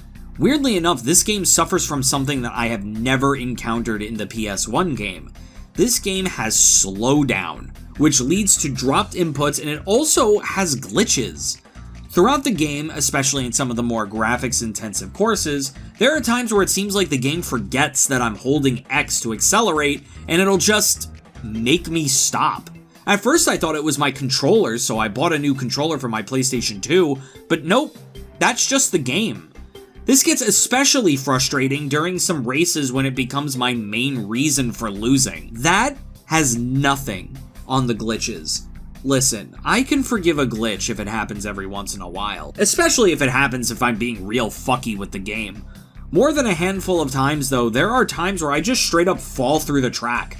I don't know what I do to make this happen or if it's just random due to the slowdown or the way the geometry is put together, but it happened way more times than I think it should for absolutely no reason. Not only has this cost me races, this has also cost me relics, which is really frustrating when I've already been trying a bunch of times to get the items.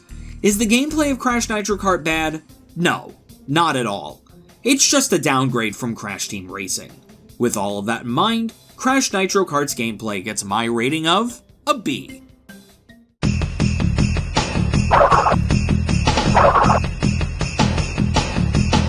Though the gameplay may be lacking a bit, the one spot they didn't skimp out was the presentation. Compared to how these characters looked in Wrath of Cortex, they look 1,000 times better this time around, and the characters have regained their soul, thank God.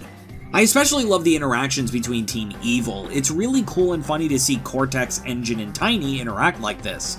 It really brings a new light to their characters other than just being the villains. Hell, we got the character detail that Cortex hates clowns. We can credit the return of the character and good animation in this game's cutscenes to the fact that Vicarious Visions hired an animation studio to create the cutscenes for this game outside of the game development. This definitely was a great move because the cutscenes of this game are literally straight out of a movie. I do have to criticize the voice acting a bit though. Steve Blum does an amazing job as Emperor Velo, but he is definitely a strange choice for Crash. The worst offender of the bad voice acting bug is, weirdly enough, Clancy Brown voicing Uka Uka. Some of the line deliveries that Clancy Brown does in this game is just downright odd. It almost sounds like he's phoning it in. I know the dude is an amazing voice actor, bro's fucking Mr. Krabs for God's sakes, but here, he's almost laughably bad. He's great as Cortex, just not Uka Uka. As for the music in this game, it's super forgettable. Not only do all of the tracks sound the same, but they're also very hard to hear. I can't remember a single song from this game because all I remember were the incredibly loud sounds of the carts and wheels and weapons and blasts of fire from drifting. Honestly, the music just fades into the background, barely trying to accentuate anything within the racetracks. With all of that in mind, Crash Nitro Kart's presentation gets my rating of a B+.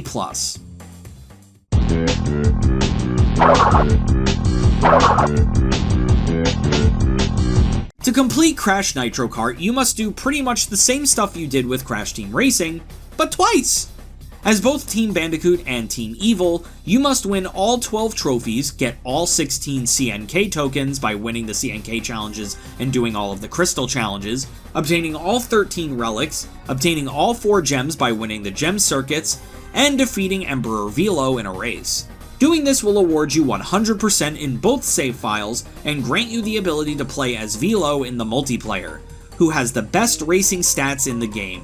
Honestly, the completion bonus doesn't really feel like much since I don't really plan on playing multiplayer, but doing all of the tasks and seeing the cutscenes in both stories was honestly reward enough for me. I just really like the cutscenes and story that much. The only thing to take note of is that, weirdly enough, the difficulty balancing is weird. The world that you will have the absolute hardest time with is the third one, Phenomena. On both of my playthroughs, I got through Terra, Baron, and Techni no problem. I didn't even have that much trouble on the gem circuits. For whatever reason, the AI is cranked up to 1,000 on Phenomena. Do I recommend completing this game? I'll give it a solid... sure.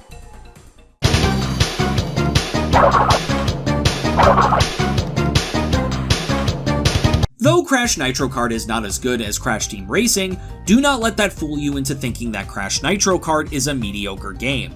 Comparing Crash Nitro Kart to Crash Team Racing is like comparing a good game with a masterpiece. Sure, in comparison it looks bad, but all in all, it's still fun. With the best written story since Crash Team Racing, gameplay that is still fun despite its bugginess, a presentation that does not disappoint in the visual department but is sort of forgettable in the music department, and a completion that is just challenging enough to be fun, Crash Nitro Kart is a worthy successor to the greatness that was Crash Team Racing. With all of that in mind, Crash Nitro Kart gets my overall rating of an A-, only a few points lower than its predecessor. The year is 2003, and on the same day that Crash Nitro Kart was released on consoles, we also got a Game Boy Advance port of the game as well. I was going back and forth on whether or not I would go over handheld ports of these Crash games, but I just had to see how this would work on a Game Boy Advance. It's not like the Game Boy Advance was capable of that many 3D graphics. Will Crash Nitro Kart on Game Boy Advance be a contender with its console counterpart, or will its handheld nature bog down the experience? Let's find out.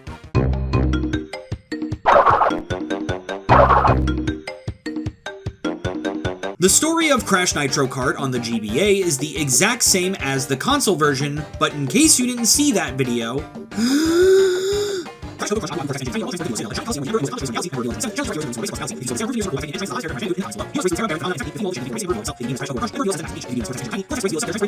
I'm not gonna pretend to be out of breath. You know I sped it up in post. Or did I? Phew! I'm going to knock off 1 letter grade for the story, however.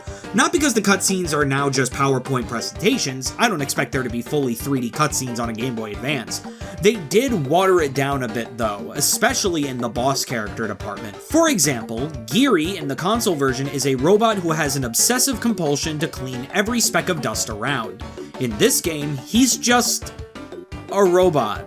No personality whatsoever in any of the cutscenes he's in. I'm also pretty sure the people who did the text for this game didn't realize that Velo is saying circuits, not circus, when talking about the races.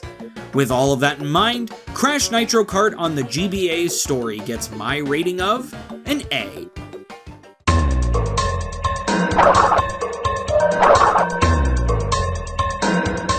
The gameplay of this game is exactly what you'd expect out of a Game Boy Advance kart racer. Even the structure of the game is the same as the console port. You must get first place in all of the courses to get the trophies, then fight the boss who has an item that they infinitely spawn behind them to make it more difficult for you to catch up. Do this until you race and beat Velo, and you win. You even still have the same style of kart racer too. You drive the kart along the course, collecting items to use against your opponents along the way.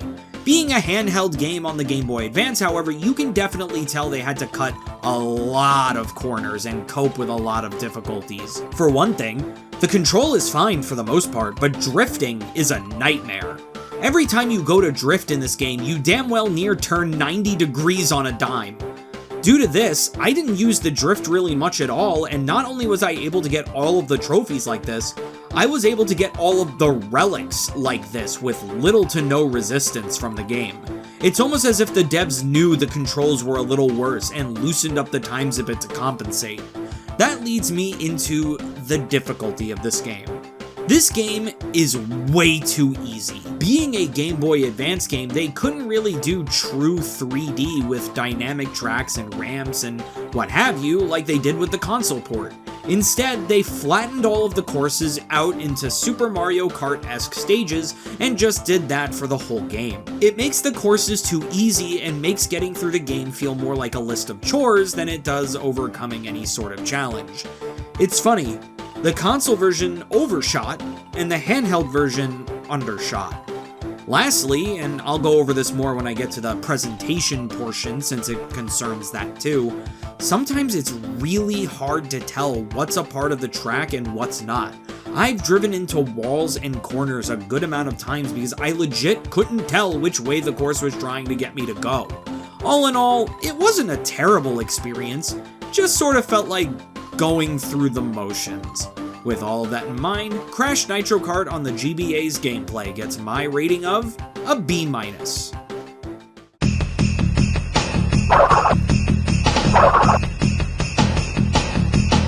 This game looks iffy. Don't get me wrong, I commend them for their efforts. They tried to recreate every single track from the console game in this game, being limited by the capabilities of the Game Boy Advance. Credit where credit is due, some of these backgrounds look amazing. It's how these tracks work in gameplay that really screws things up a bit. With the way the track is laid out and the color choices they used for the tracks and the backgrounds, the way to go is very unclear sometimes. Like I said in the gameplay section, there were times where I bumped into walls and corners because I really was not sure where the track was going to lead me. In a racing game, this is very important to get right because crashing into a wall by accident could mean the loss of the race by no fault of your own. The track needs to be a bit more clear as to what direction they expected you to be going. Other than that, it's a faithful recreation of its console counterpart. One thing I really appreciate that this version of the game has over its console version is the minimap in the overworld. It may seem like such a small difference, but I navigated the hub world so much easier in this version than I did on the PS2. God, why did they get rid of the minimap? As for the music, I'm surprised. Instead of opting to just have MIDI versions of the console port soundtrack, they have an almost entirely original soundtrack. The only song they have in common is the main theme of the game. Weirdly enough, I like the soundtrack more. This game's songs are a lot more bumpin' and really accentuate the environments they were made for. Whereas the console port's music fades into the background, this game's music is right there in your face, hyping you up. If only the visual department kept up. One thing I have to criticize is the voice clips they put in this game. There aren't many, but oh my god, the amount of times I heard engines screaming in this game was absurd. I would get the occasional voice line from Crash and Coco, but engines was constant, my god. With all of that in mind, Crash Nitro Kart on the GBA's presentation gets my rating of a C+.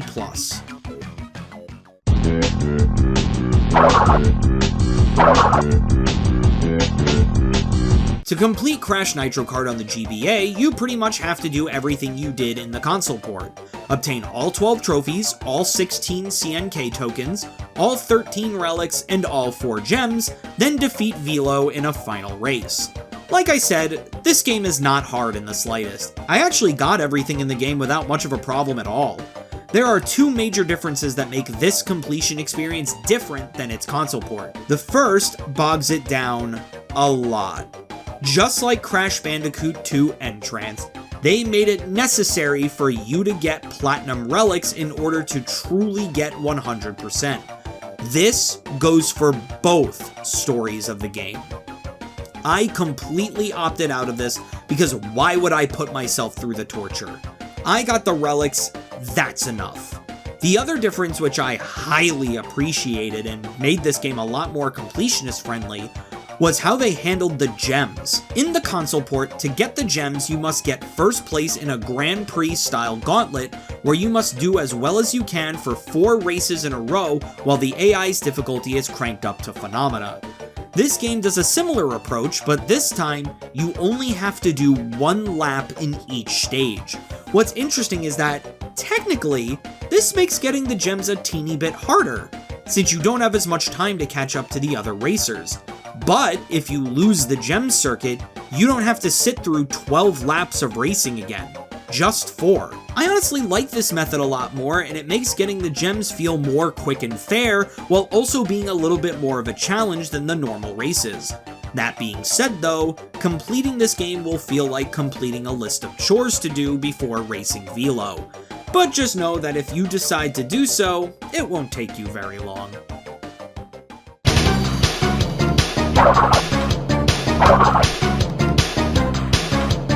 Crash Nitro Kart on the GBA is pretty much exactly what you'd expect from hearing that title.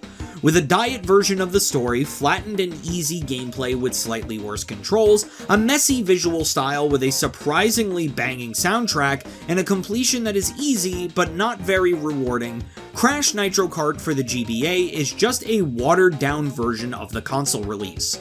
With all of that in mind, Crash Nitro Kart for the GBA gets my overall rating of a B. It's not absolutely insufferable as a game, but you'd have a better time playing the console port. The year was 2004, and Crash Purple Ripto's Rampage was released on the Game Boy Advance.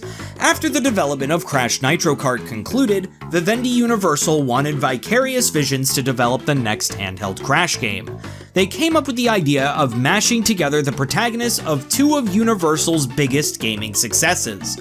For the first time, Crash Bandicoot and Spyro the Dragon would cross over. Vicarious Visions loved the idea, and Crash Purple Ripto's Rampage and Spyro Orange the Cortex Conspiracy were born. Will Crash and Spyro complement each other to create one of the best platformers of our time, or will this crossover hurt both franchises? Let's find out.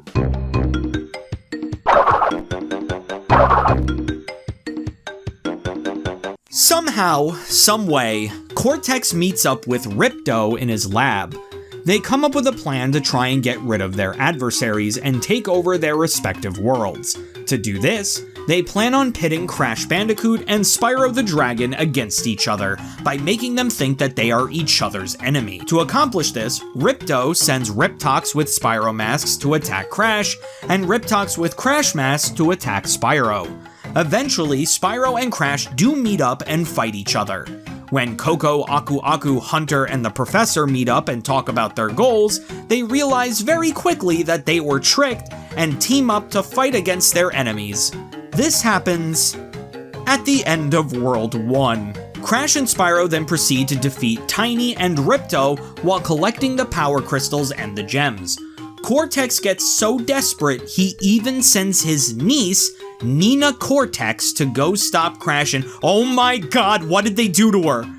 This is the first appearance of Nina, and knowing what she becomes after this, what a horrible introduction.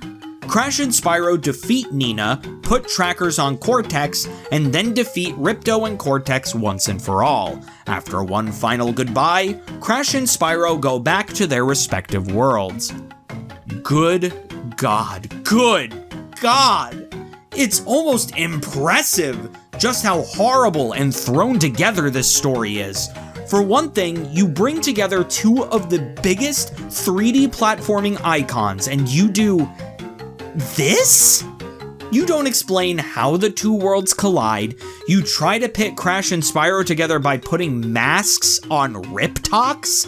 Riptocs, by the way, that Spyro should at least recognize. Not only that, but the introduction of Nina here is terrible, and honestly proves just how haphazardly put together this game's story was. Let's go a bit into Nina's history. Nina Cortex was originally not supposed to appear in this game. Her first appearance was actually supposed to be in Crash Nitro Kart, but the developers of the game did not know how to fit her in. When Traveler's Tales were developing Crash Twinsanity, they loved the idea of Nina so much that they were going to have her first appear in that game. When promotional material for Crash Twinsanity came out, the developers of Crash Purple saw her and decided to take her and put her in this game, making this her first appearance instead of Crash Twinsanity. The developers of Crash Twinsanity didn't know about this until after Crash Purple was released. Just taking a character and slapping them into a game like that really shows that this game is just thrown together. My god. With all of that in mind, Crash Purple's story gets my rating of an F.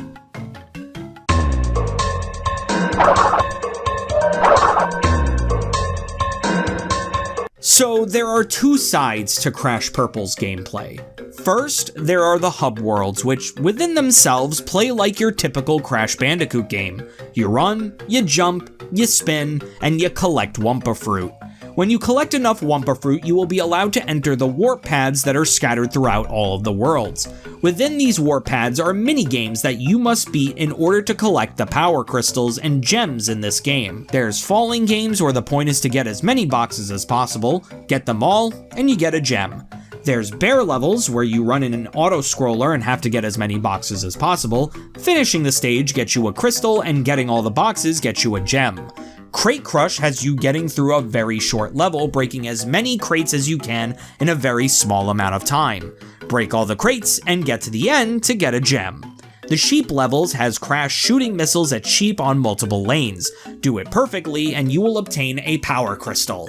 There's the helicopter stages where you have to protect Crash from getting killed by these little tanks by either shooting them out of the air or lifting Crash's pod so it doesn't get rammed by them. This minigame is the absolute worst one in the bunch. In the later stages, the tanks fall so fast and you shoot so slow, and if you miss even one of these tanks and have them hit the ground, you're stuck until inevitably another tank shoots you and kills you. It's so badly designed that I feel like I have to get lucky in order to win. Anyway, there's River, where you have to go through some river rapids, breaking as many crates as you can. As usual, beating the stage gives you a crystal, and getting all of the boxes gets you a gem. This is the same with Tank, except now you're in a tank shooting at other tanks. There's the jetpack stages, which are very similar to the bear stages, except now you're on a jetpack. There's the pinball stages, which aren't pinball at all, in fact, it's Arkanoid, where you must clear all of the enemies off the board. Finally, there's the bat stages, which are literally the exact same thing as the jetpack stages, except now you can shoot.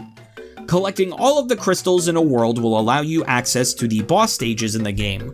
Honestly, I don't know what the gems are for. I think they're just bragging rights. Once you fight all of the bosses, which consist of Spyro, Tiny, Nina, Ripto, and then both Ripto and Cortex, you've beaten the game and everyone can go home. Jesus Christ, this game is baffling. It's almost impressive how much it feels like the developers didn't try with this game. I know I keep saying it, but this is Crash and Spyro's first crossover together, two of the biggest gaming mascots on the PlayStation, and this is what you come up with! It just feels so amateur. Even the way Crash controls in the overworld feels like I made this game in Game Maker. There's no polish, no thought went into this game, no effort was put in whatsoever. The games are mediocre at best and terribly designed at worst. This game's worst offender of them all is... it's just fucking boring. I don't think I had a single shred of fun playing this game. Hell, it barely feels like I played this game at all. It left zero impression on me, and I will not be surprised if I remember nothing of this game in a few years. Hell, I barely remember it now. With all of that in mind, Crash Purple's gameplay gets my rating of a D.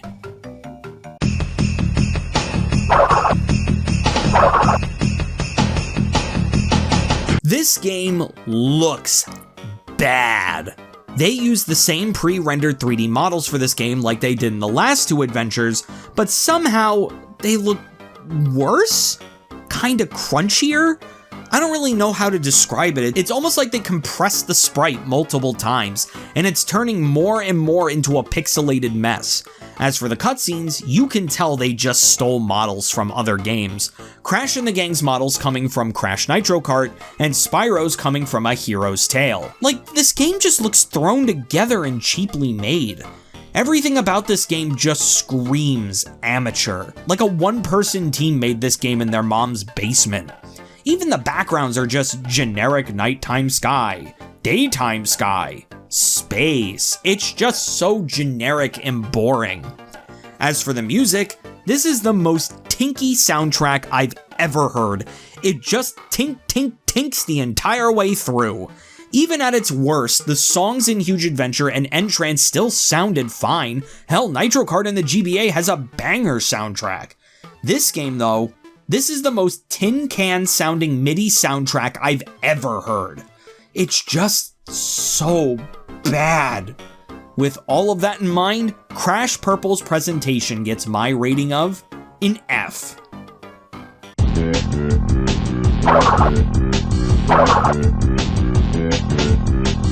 To complete Crash Purple, you must collect every crystal, every gem, play every weightlifting minigame, and get all of the cards. You get all of the crystals and gems by beating every minigame while also obtaining all of the boxes. None of these minigames are that hard, even towards the end. The only minigames that will give you trouble are the helicopter ones because they are literally fundamentally bullshit. Even then though, it'll just take you like 5 attempts instead of just 1. The weightlifting minigames are just scattered around the 5 hub worlds. Fuck. None of these minigames are hard at all. All you have to do is tap A as fast as you can and then boom, you win. Feels like more of a time waster than anything important. The only thing they give you as a reward are the cards you have to collect. Cards can be collected in one of 3 ways. You can either win some on the weightlifting minigames, you can find them around the hub worlds, or you can get them from money bags, whether you're straight up buying them or playing a minigame for them.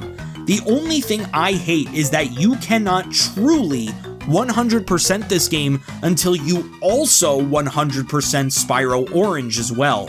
Some of the cards you need to collect are cards you can only get in Spyro Orange. That's so fucking stupid, and I hate when games do shit like that, Pokemon included. So no, do not complete Crash Purple, because if you do, not only do you have to complete 1 terrible game, you have to complete 2.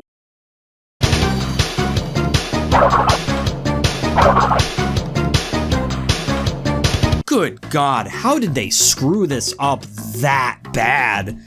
You take 2 of the most iconic gaming mascots on the PlayStation and you make this. I know, I keep saying it, but I'm so in disbelief.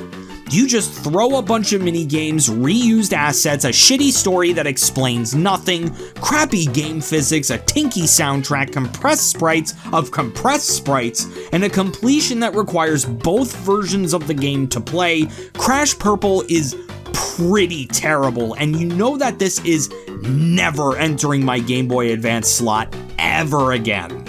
I feel like I have to clean my Game Boy now. With all of that in mind, Crash Purple gets my overall rating of an F. God, what a boring, awful game. The year is 2004, and Crash Twinsanity was just released on the PlayStation 2 and Xbox. When I say this game had a troubled development, I'm not kidding.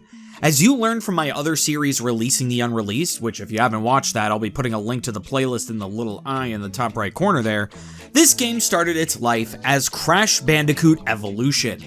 Crash Bandicoot Evolution was going to be a much more serious Crash game than all of the ones before it, but due to circumstances that I talk about in my other video, they had to scrap the whole idea and start from scratch. This time, instead of creating an edgy Crash game, they instead wanted to go whole hog into the comedy. Vivendi Universal and Traveler's Tales hired Jordan Rychek, a lead writer on Ren and Stimpy, to write the game's script and provide input on the game's mechanics. If there's one thing this game is known for, is its cut content. For example, there was supposed to be a whole level taking place within Coco's mind, and a whole other dimension to explore. Unfortunately, the game developers were having a lot of trouble with the game's structural integrity, and also, faced with a very tight deadline, had to severely cut down the game to what we got today. Will Crash Twinsanity become the biggest, funniest Crash game yet, or will its troubled development and massive cuts ruin the game? Let's find out.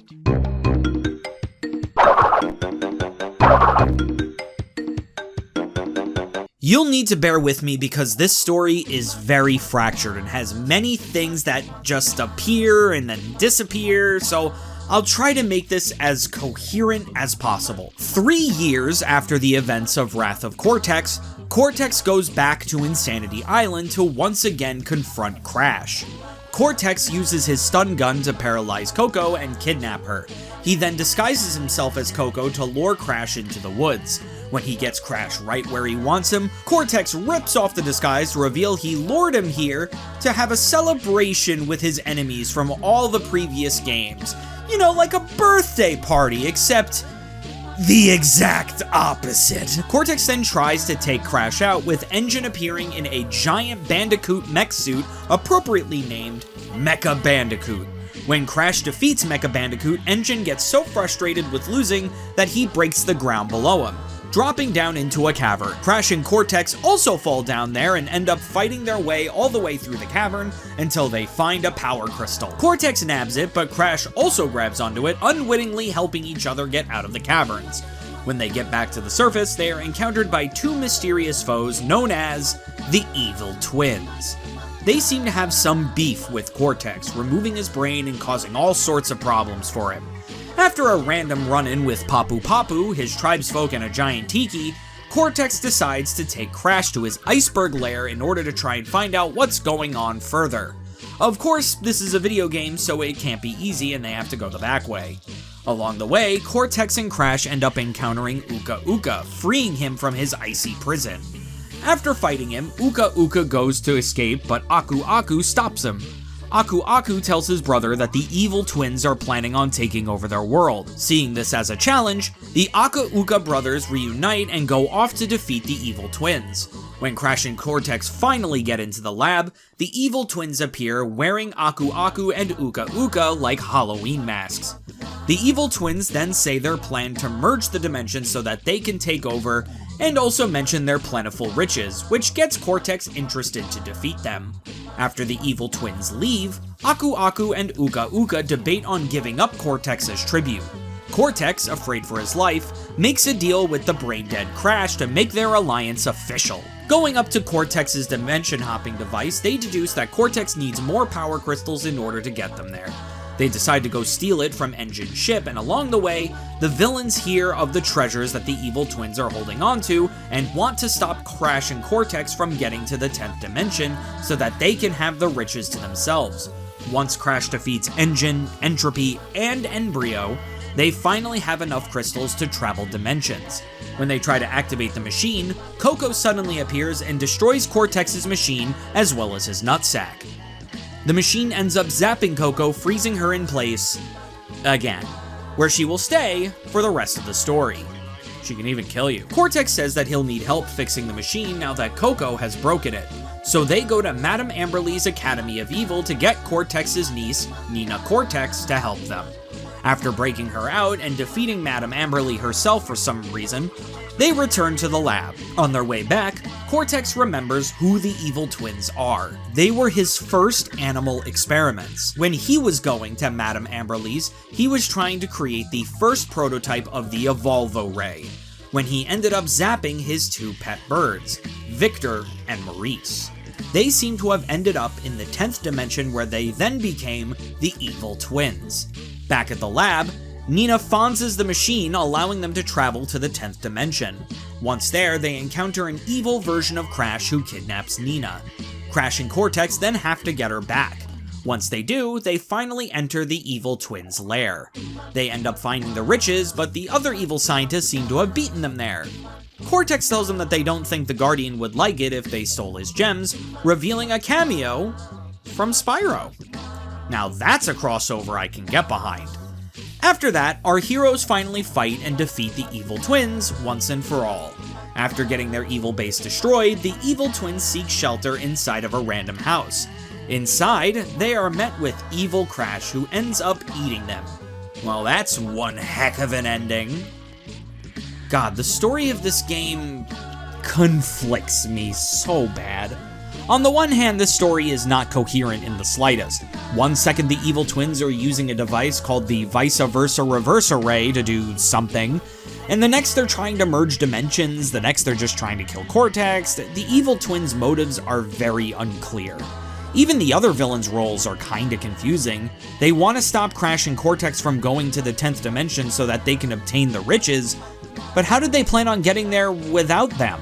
Hell, how the hell did they get there when they do the gag with Spyro? Everything is thrown together, incoherent, stuff just happens, and then the game ends. On the other hand though, these are some of the best written comedy cutscenes ever put in a video game. The Wrath of Cortex joke, Crash staring at Cortex's ass right before the Humiliscate section, not just once, but twice, Cortex and Crash skating through the Mulan Cortex. There's so much great and funny writing here. Some of my favorite in all of gaming. There's just so much damn charm. They wanted to hit that Ren and Stimpy vibe with Cortex and Crash, and by God did they do it. All of the characters' dynamics in this game are amazing and really hit that Looney Tunes type tone that they've been going for since Crash 1. It's hard to rate this because fundamentally, it's broken, but I still think it's good? You know what, I'll just rate it right down the middle. With all of that in mind, Crash Twinsanity Story gets my rating of a B-.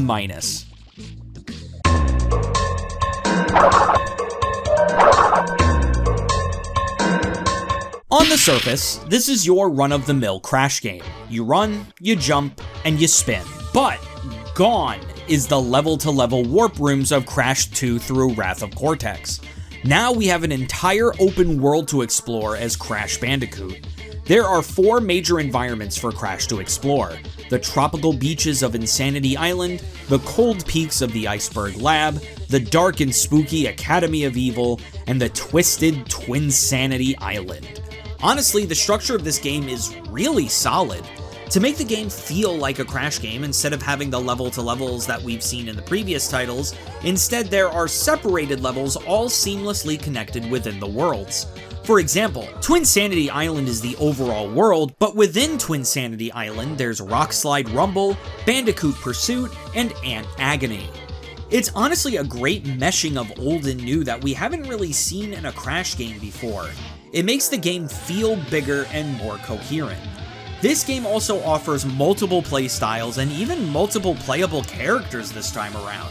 For most of the game, you play as Crash, who plays as Crash do. Then there's the Brawl Ball, where Crash and Cortex are continuously fighting. This part of the game works kind of like the Atmosphere stages that I hate so much, but not only are there less instances of it now, it also controls a lot better, and the stage is built to make it work. Then there's the sections where you play as Crash and Cortex together. This works very similarly to playing as just Crash, but with some core differences. Your spin has a wider range, your jumps are more like little hops, and you can throw Cortex to hit switches and enemies that are far away from you. Next is the Humiliscate levels, where Crash rides Cortex like a snowboard. Exclusively in the Academy of Evil and the final boss are the final 2 gameplay styles. You play as Cortex by himself, which sees him using his blaster to shoot at the enemies that are in his way, and then the final playable character is Nina, who can jump, spin, and use her grappling hook to go across her stage. The gameplay of Crash Twinsanity is actually really solid, but there are a few things that need to be tweaked. The first and most major issue with this game is the way the shadow works. On normal ground, the shadow works perfectly. It's always there.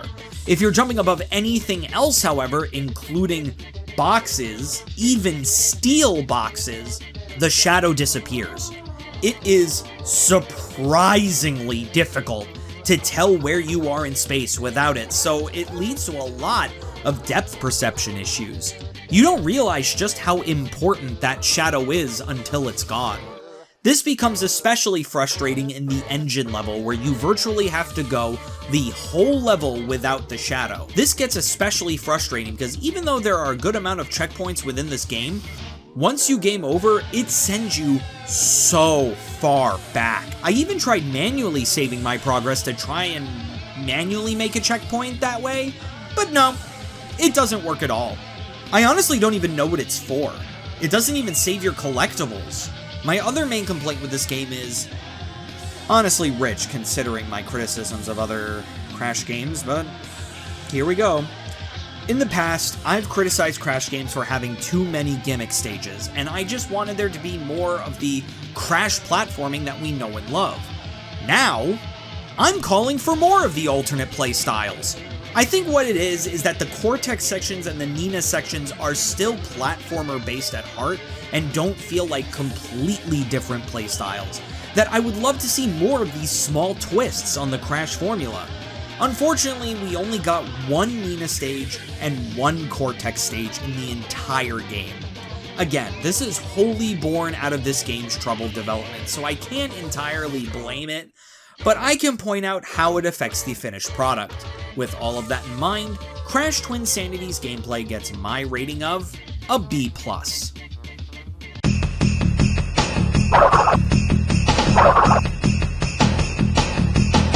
I'm not gonna lie, this is the best looking Crash game to date. Even in the year of our Lord 2024, this game still looks great. They decided to stylize the characters in such a way that their facial expressions are accentuated. These models, whether it's in the pre-rendered cutscenes or in the in-game engine cutscenes, these characters are so expressive. Not only that, the voice acting is on point in this game. Due to a pay dispute, Clancy Brown refused to return to voice Cortex in Crash Twinsanity, so instead, they cast Lex Lang. They took this opportunity to change how they wanted Cortex to come across. Instead of being a threatening villain, they leaned way more into the comedic aspects of Cortex. They turned him into a loser villain, and honestly, I love it. It makes Cortex so much more interesting and so much more funny. Weirdly enough, going all in on Cortex being an egotistical loser villain makes him the perfect arch nemesis for someone like Crash. Lex Lang plays Cortex perfectly, and I'm glad he's the new voice of Cortex. You cannot talk about Crash Twinsanity and not bring up its god-tier soundtrack. The music of this game was done by a fully a cappella band named Spiral Mouth, and they brought their a cappella genius to Crash Twinsanity. Good lord, I cannot express just how good this soundtrack is. Almost every track in this game is iconic, and I was humming my way through this entire game. The a cappella style of music honestly adds to the goofiness that this game is trying to convey. I literally listened to this soundtrack in the car. With all of that in mind, Crash Twinsanity's presentation gets my rating of an A+.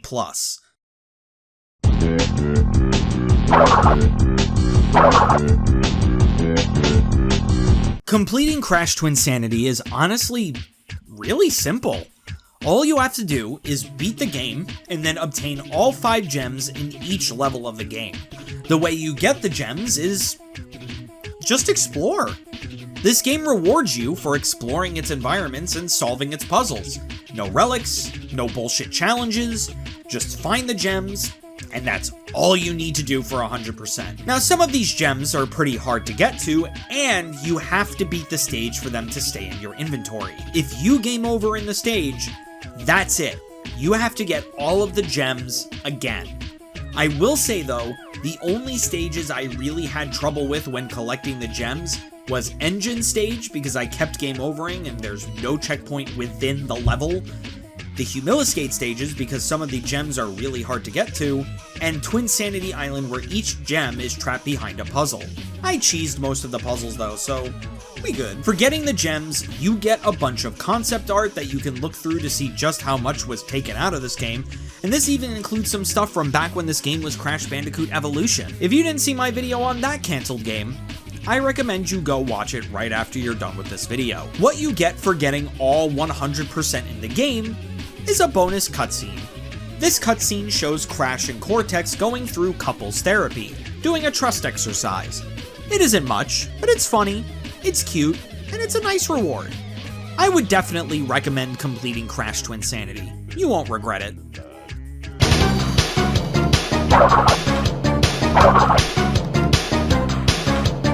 Crash Twinsanity makes me feel twinsane. On the one hand, this is some of the best comedy writing in gaming, some of the best and varied gameplay in the series, one of the best visual styles and soundtracks of the console generation, and a sweet and easy completion. On the other hand, the story is fractured, incoherent, and confusing, the gameplay has little irks that can be really frustrating, and the completion reward just reminds you of what we could have had. You know what though? I still came out of this game loving it. It's broken, but it's fun. I am definitely not the first person to say this, and I definitely won't be the last to say it. Please, if you are to remake any game, remake this game and add all of the stuff that was taken out. Now, when I say that, I don't want them to make Crash Bandicoot Evolution. I want them to make Crash Twinsanity with everything that's here, and including the Coco's brain section and the other dimension they were going to travel to. I just want more of this game, and I'd love to see it fully realized. With all of that in mind, Crash Twinsanity gets my overall rating of an A-. I just love this game. There's really nothing else to say.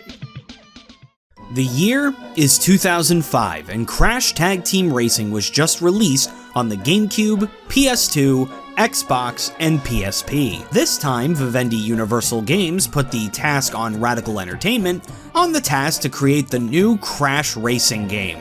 A lot of the staff from Crash Twinsanity would return for this game. For example, John Rychek, the lead writer of Twinsanity, would return as lead writer of this game, basing his story off of a Scooby-Doo mystery that would take place in Disneyland. Spiral Mouth also returns to create the soundtrack for this game, and even Red Eye Studios has returned to create the pre-rendered cutscenes like they did for both Crash Nitro Kart and Crash Twinsanity. Will Crash Tag Team Racing having the great staff from Crash Twinsanity be as good as Crash Team Racing and Crash Nitro Kart? Or will the racing titles progressively get worse? Let's find out.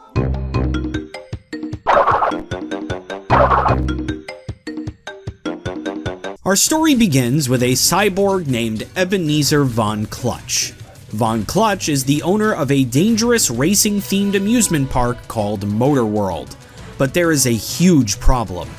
Someone stole all of the power gems around the park and, even worse, steals the Black Heart power gem out of Von Clutch's chest. Without that power gem, he will die. Von Clutch, to get his gems back, holds a competition at Motor World. Whoever can find all of the gems and get him his heart back will gain ownership of Motor World.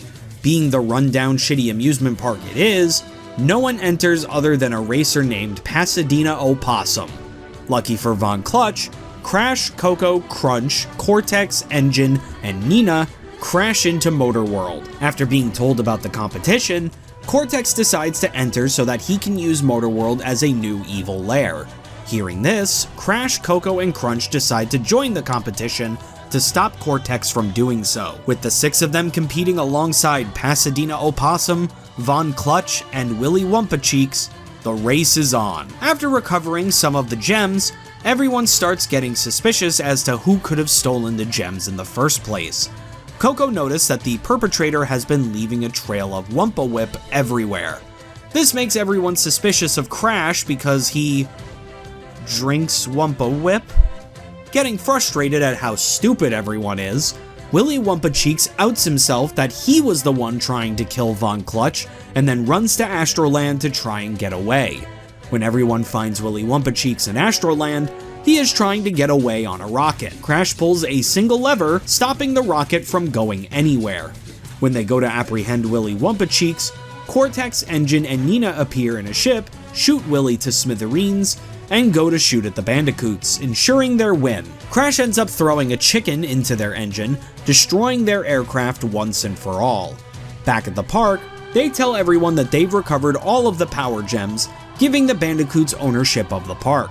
Coco goes to give the ownership back to Von Clutch when they all realize that Von Clutch has already left this mortal coil, since his heart gem was never recovered. As everyone mourns the loss, Crash is sucking Wumpa Whip out of the dismembered nose of Willy Wumpa Cheeks, which is a sentence I never really expected to ever say in my entire life. A solid object gets lodged in his throat, and Crash chokes on it and spits it out. It happens to be the heart gem, and it flies right into Von Clutch's chest. Von Clutch gets resurrected, giving everyone free passes for life. As they all celebrate, Crash murders Von Clutch and drives away for everyone else to deal with it. Crash fucking murdered him, man. This game definitely could have benefited from more story. There is a grand total of 4 story cutscenes in this entire game. The intro that introduces the problem from Tell, Don't Show, one where we get Crash and Cortex's reasoning for going on this quest, the answer to the mystery that we were apparently trying to establish, and then the ending. It makes the game's story feel like an afterthought. It would have been better if they developed this mystery over time, maybe in a cutscene between each world of the game before revealing it right before the final world. The best part of a mystery, including a Scooby-Doo mystery, is to plant clues within the story beats so that the viewer can guess along with the protagonist what could be going on. They kind of forgot to set up or foreshadow anything and just went straight to the answer. Not only that, but once we get to the answer of Willy Wumpa Cheeks, we get no explanation as to why. We're just left to assume that Willy just wanted to murder Von Clutch and close down Motor World because he's an asshole. Also, on a side note, there are a bunch of side cutscenes called gags and dioramas that you can watch.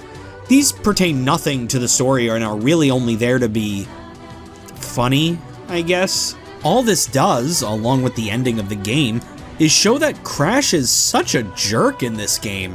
He murders countless animals and just downright tortures the park drones. Haven't they suffered enough? Apparently Von Clutch doesn't treat them very well. It's just weird to see Crash act so maliciously. I liked him better when he was just a brain-dead freak of nature like in Twinsanity. With all of that in mind, Crash Tag Team Racing Story gets my rating of a C-.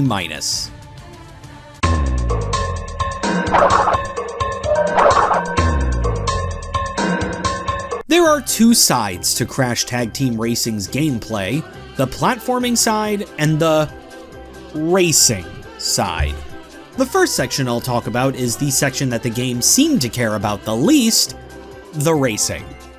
I'm not kidding, out of all of the things to feel like it was not the focus in Crash Tag Team Racing, it's the racing.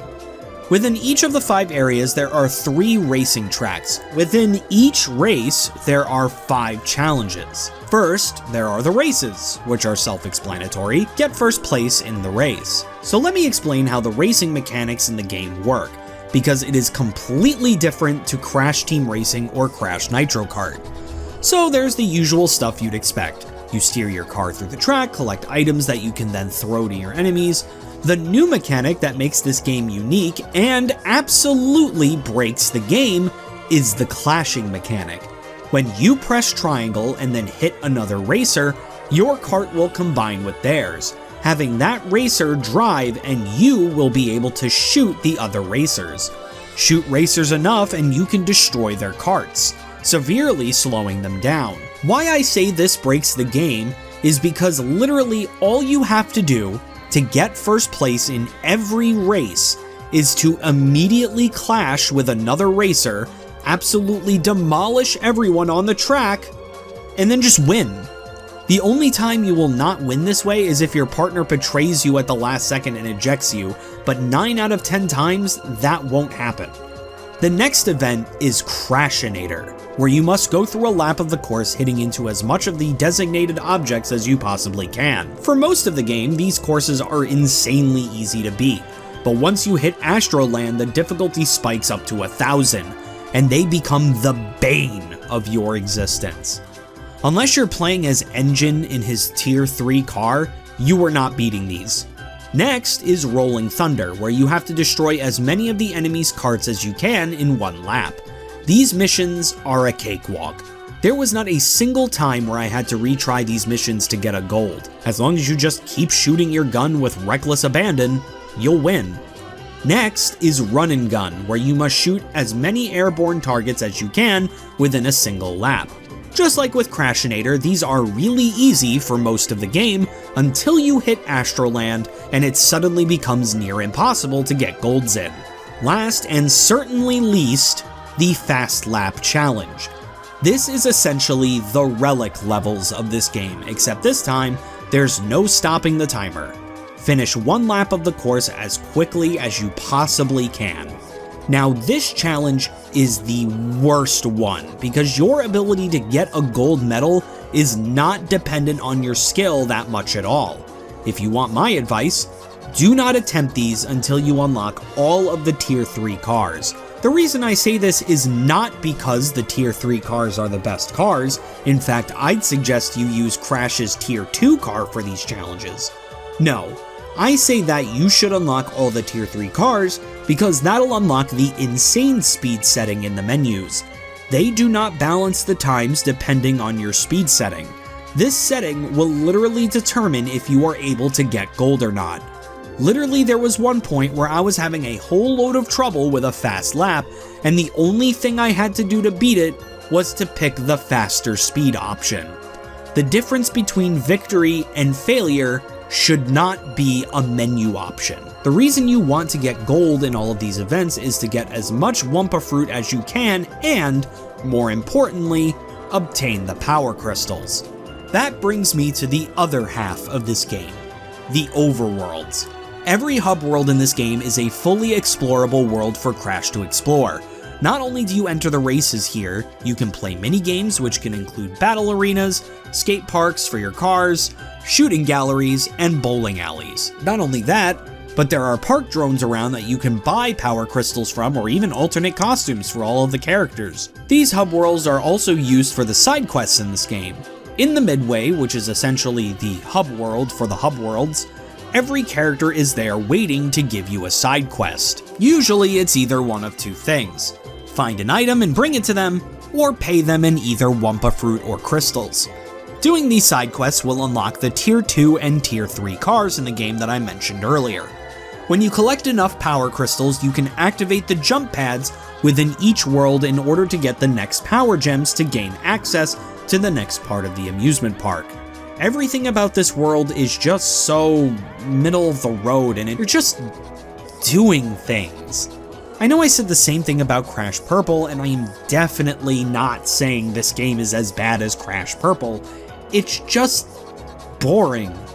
It's also just strange because it really feels like they didn't want to make a racing game. For a game called Crash Tag Team Racing, I sure did a lot more shooting and platforming than I did racing. Also, there's no payoff. Let's think about the other racing titles. Crash Team Racing. You get all the trophies, you race Oxide. Crash Nitro Kart. You get all the trophies, you race Velo. In most games, you go through the levels and then do a final challenge.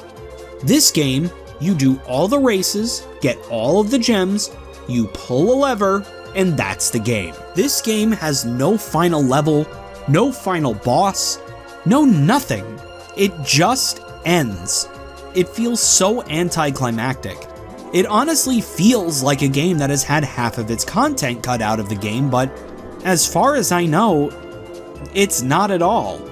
With all of that in mind, Crash Tag Team Racing's gameplay gets my rating of a C+.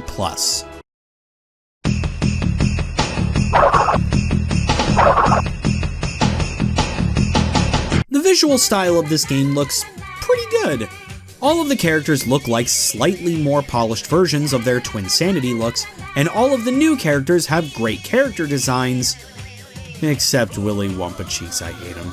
Maybe that was the point. All of the cutscenes are animated beautifully too, even the in-engine ones. The course design is pretty coherent too. Having the amusement park Disneyland-esque theme allows for a great variety of places.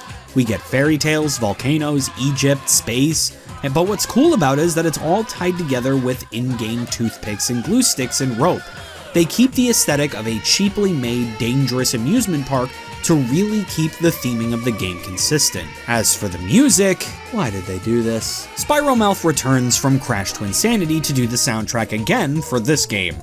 This time, however, they put music and instruments on top of Spiromouth.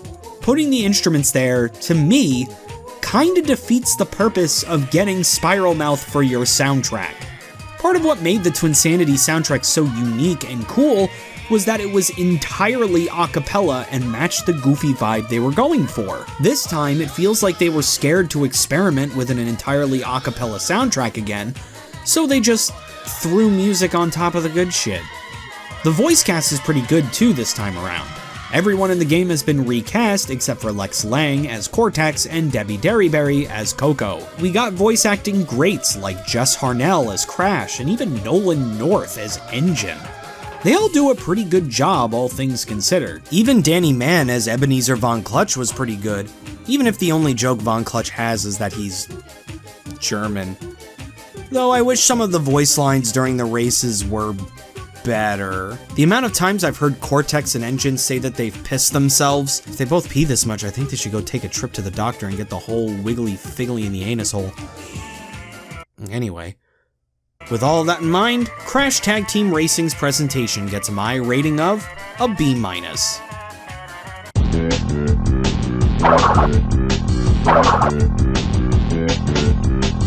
Thankfully, completing Crash Tag Team Racing has a cut and dry in-game list of things to do.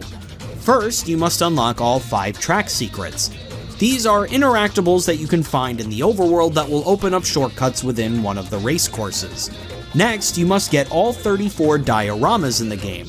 Dioramas are cutscenes that can be activated by doing certain tasks in the overworld that will result in a gruesome death for Crash. You must then complete all 74 missions in the game. I believe these include all of the races, all of the stuff you can buy from the park drones, and any side quests any of the other characters may give you. You must also race on all 15 tracks, play in all 4 arenas, and play all 8 minigames throughout the game.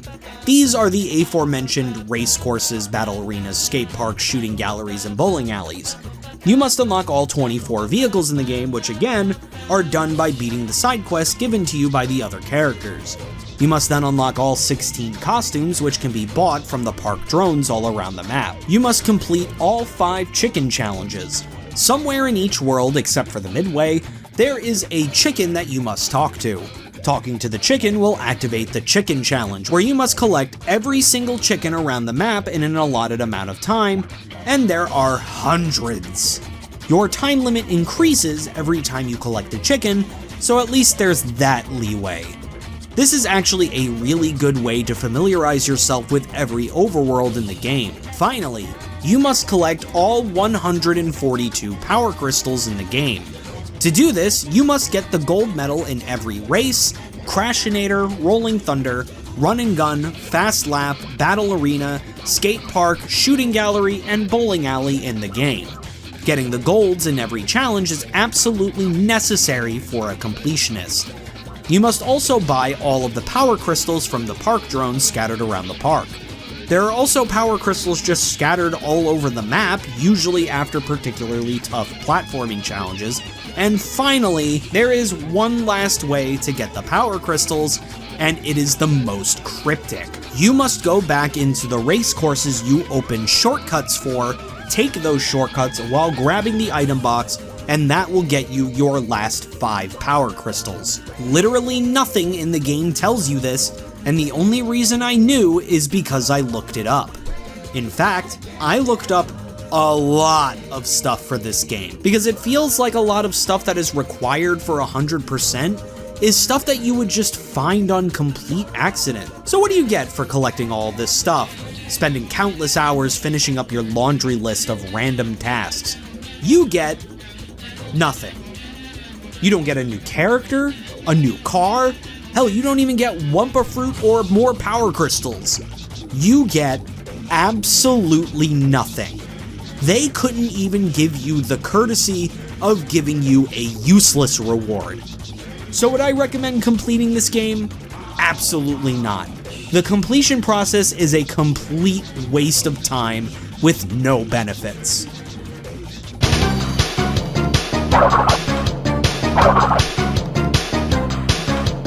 How do they keep doing it, man? Crash Team Racing is one of the greatest kart racers of all time, and every kart racer in the Crash series since then have progressively gotten worse and worse. How is it that the thing I do the least in Crash Tag Team Racing is the racing? It boggles my mind.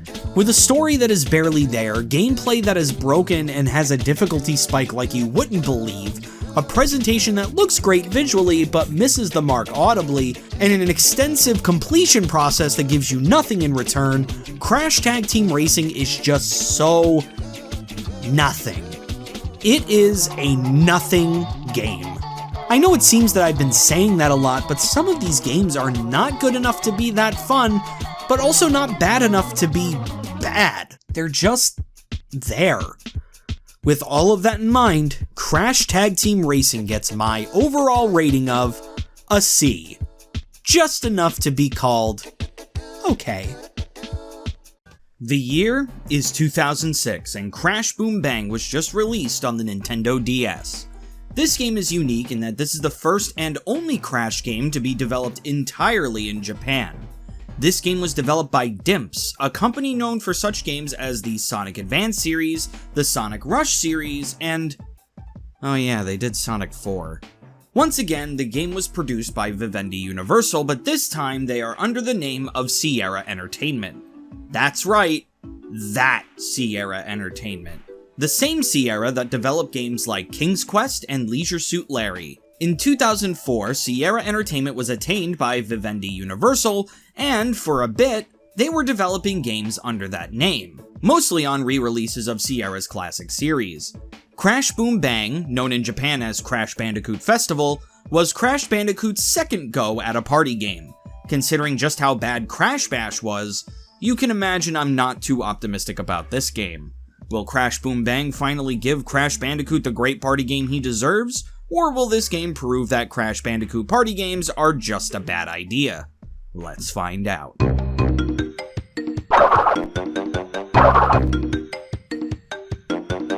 One day, a multimillionaire named Viscount decides he wants to obtain the mythical Super Big Power Crystal. This crystal is said to grant any wish.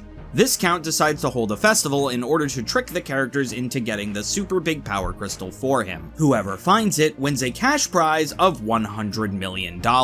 Conveniently for this game's branding, our cast of heroes and villains are the ones to compete in the hunt. First, they start out with a race in Port Town. The winners of that race get sailed off to a desert where they complete the first step of getting the crystal. They must uncover all of the stone tablets. The stone tablets point to the location of the ancient map.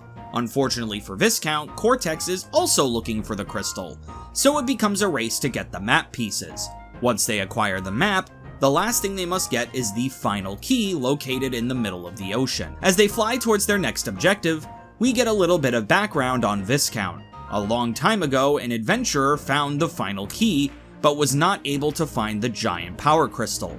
Unfortunately, while he was sailing home to collect his thoughts and try again, he crashed into an iceberg and sank, drowning in the process. This adventurer was Viscount's grandfather. As they arrive to where he sank, our heroes dive underwater to find the final key. Everyone finally makes it to the tower where they use all three of the pieces they've collected to allow them access to the inside. At the top of the tower lies the power crystal that Viscount has been searching for. Just as Viscount was about to make his wish, however, Crash steps in and wishes for an infinite number of Wumpa Fruits, making all of this for nothing. Yeah, this story was really just an afterthought, huh? Viscount confuses me. He's holding this competition in order to find the giant power crystal, just to wish for something, but at no point are we told what this wish is. In fact, Viscount is painted as the villain here, but we're never really given a clear reason as to why. He's just rich and tricks people into helping him find this object. They forgot to make him, you know, villainous. It's just an excuse to get the characters from board to board, but it really feels like they just didn't try. Also, the gameplay doesn't match the story. If Viscount wants us to bring him all of this stuff, why does he fight us at the end of every world? They just didn't think anything through. With all of that in mind, Crash Boom Bang's story gets my rating of a D.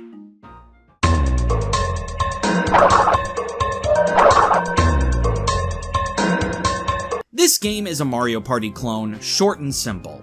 It's actually more of a Mario Party clone than Crash Bash was. For each level, you traverse a board game type level, where you roll the die and move to different spaces that do different things. Some give you items that either help or hinder your advancement on the board, some spaces teleport you somewhere else, some spaces do nothing, and some spaces initiate minigames. I have to say though, they really should have come up with more minigames, because when I played through this game, each map had me play the same 3 or 4 minigames over and over and over again until the level was over. It was especially cumbersome when it gave me the same blow into the microphone minigame for the upteenth time in a row. I've never felt so lightheaded playing a video game, and I wish I could say I was joking. There are 2 main types of rule sets when it comes to the boards. There's the race rules and the treasure hunting rules. In some maps, all you have to do is race towards a certain space marked as the end in order to win. In the treasure hunting maps, you have to land on certain spaces to obtain the treasure lying within. These stages are especially frustrating since you are not told beforehand where these items are. It would be like if Mario Party hid the stars from you and you had to land on the exact space in order to collect them. I remember the first time I was playing through one of these treasure hunting levels, I was so confused that I ended up playing level 2 for almost an hour before figuring out what I had to do. This game isn't very good at conveying what it wants you to do. This game is just straight maddening. If you ever want to torture someone, have them play the final level of this game. All you have to do is get to the top of this tower. That's it. The amount of times it will throw you outside or tumble you to the bottom of the map is a test of patience that I honestly don't know how I survived. There's also one last thing I have to point out that makes this whole game feel pointless. You don't have to win. I literally got last place in the first level of the game, and the game continued to the next level anyway. In fact, there were times where I got second place in levels and it still continued on. What is the point of playing through this game and trying to win if winning doesn't matter in the long run anyway? There isn't even any unlockables for getting first place in the levels. It just continues. It makes trying in this game feel so pointless since what you do in this game really doesn't matter. You're just along for the ride. With all of that in mind, Crash Boom Bang's gameplay gets my rating of an F.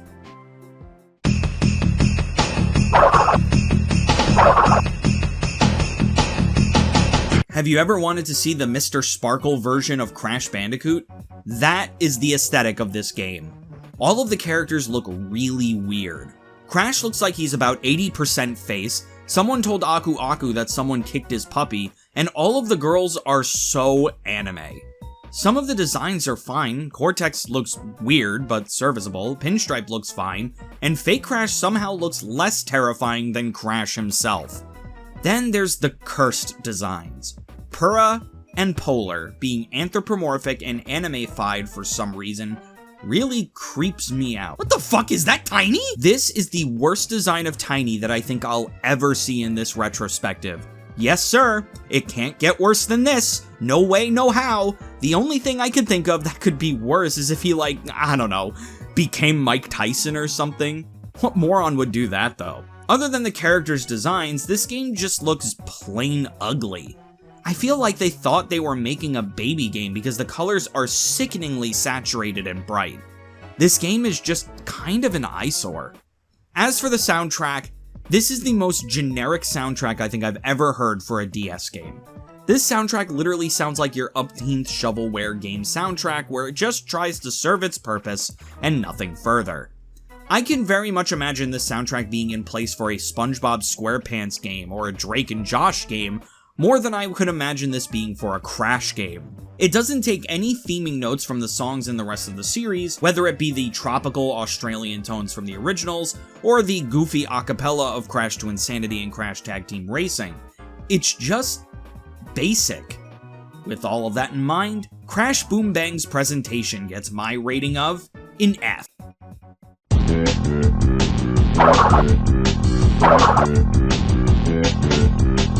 Completing this game is literally the same as finishing this game, so right off the bat, I'm going to say no, don't complete this game. That's crazy for me to say too, because playing through the entirety of this game's story took me only a little over 3 hours. It really just shows how bad this game is when I don't even recommend wasting a measly 3 hours on it.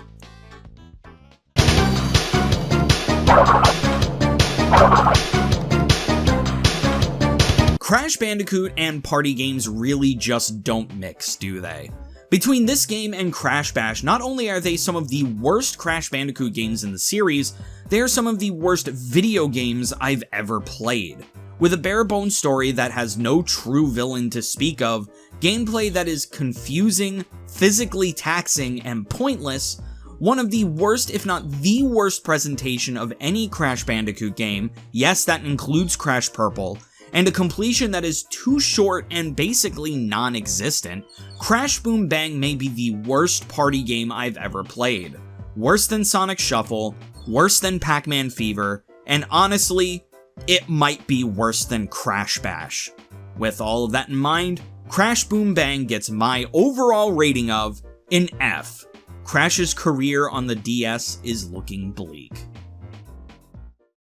The year is 2007 and Crash of the Titans was just released on the PlayStation 2, Xbox 360, Nintendo Wii, and PSP.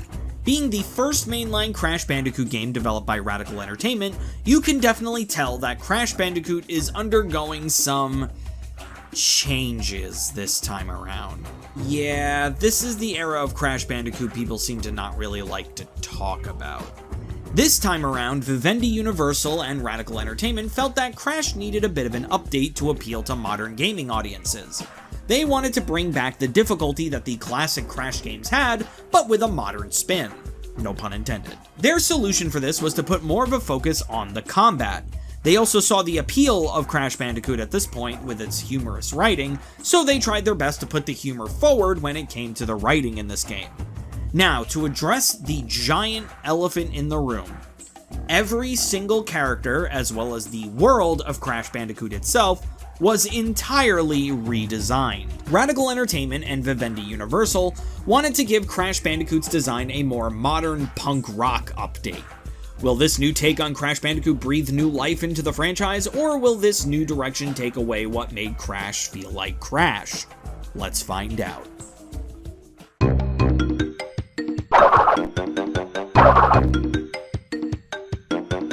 The story starts on a day like any other. Crash, Coco, and Crunch are chilling by their home when all of a sudden, Cortex shows up in his blimp. In the course of a few seconds, he freezes Crunch in a block of ice and kidnaps Coco and Aku Aku. Luckily, Crash throws the device Coco was building at Aku Aku's cage, dropping him into Wumpa Forest. Crash goes and meets with Aku Aku, where the mask senses that Cortex and Uka Uka are stealing the mojo from one of the temples nearby. Mojo is a new substance introduced in this game. It apparently has the power to magically induce mutations into animals. Crash and Aku Aku make it to the Mojo Temple, but unfortunately Cortex finishes stealing the mojo he needs and reveals his new plan. He's going to use the mojo to mutate a bunch of animals into these Titan mutants, and then use their power to help him build his ultimate doomsday robot, the Doominator. Cortex throws a Yuctopus at them as he flies away with Coco. At Cortex's base, all of the villains are there discussing what to do next. There's Cortex and Engine. That's Uka Uka? That's Tiny?! Anyway, Uka Uka tells Cortex that he is sick of all of his plans failing, so he's replacing him. Now the person in charge of building the Doominator is Cortex's own niece, Nina Cortex. Damn, we've been seeing her a lot lately. Much to the dismay of Tiny, Engine, and of course, Cortex, they follow Nina's orders as she hypnotizes Coco into building the Doominator for them. Crash then goes around different parts of Wumpa Island, fighting and interrogating Tiny, Engine, and Uka Uka on the whereabouts of Coco. Eventually, Crash and Aku Aku find themselves at the Doominator to finally confront Nina and save Coco. Inside the Doominator, Nina tries to stop Crash using her Arachnina robot. But of course, Crash emerges victorious, breaking Coco out of her hypnosis and sending the Doominator crashing down onto Wumpa Island.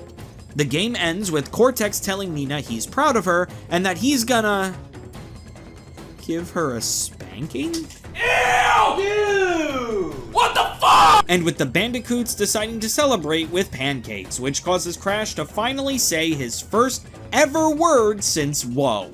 Pancakes! Cringe. What was it they said they were trying to do? Focus on the comedic writing? Or is it? The thing is, the concept of the story isn't terrible. Uka Uka firing Cortex and having Nina take the reins as the main villain this time around is a great idea.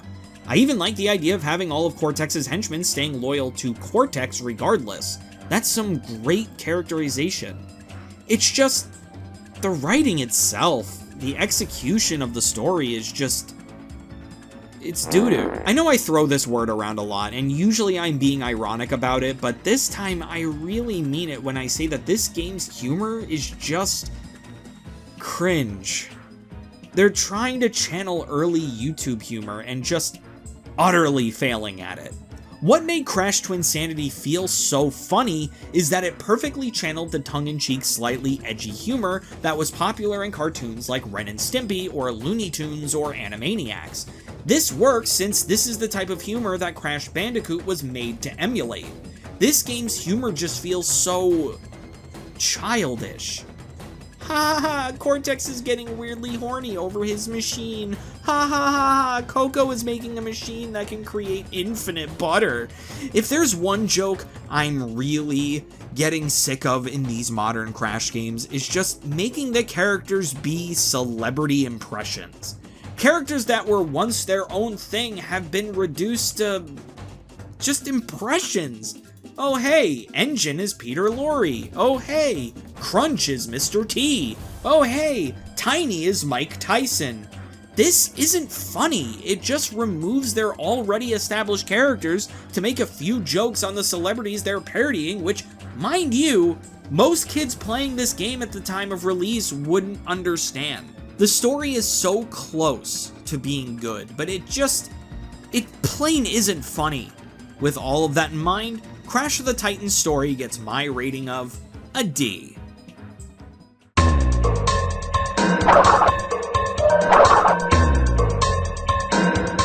This game actually plays pretty different to your typical Crash Bandicoot game.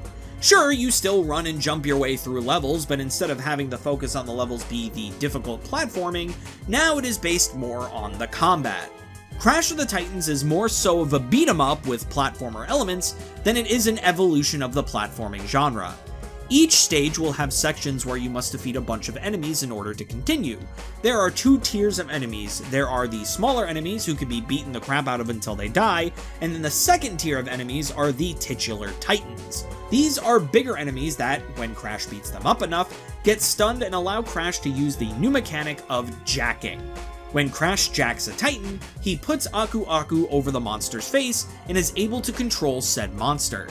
Each monster has their own moveset that can be advantageous or disadvantageous depending on the situation. Crash is also upgradable in this game too. When you defeat an enemy, they drop these blue orbs called Mojo. When you collect enough Mojo, Crash will be upgraded with stuff like higher attack, more health, and a longer duration for your spin. A longer duration for my what? My spin? Oh, I guess that means you could just spin for longer in general. It's not like Crash gets... What? Why was that the choice?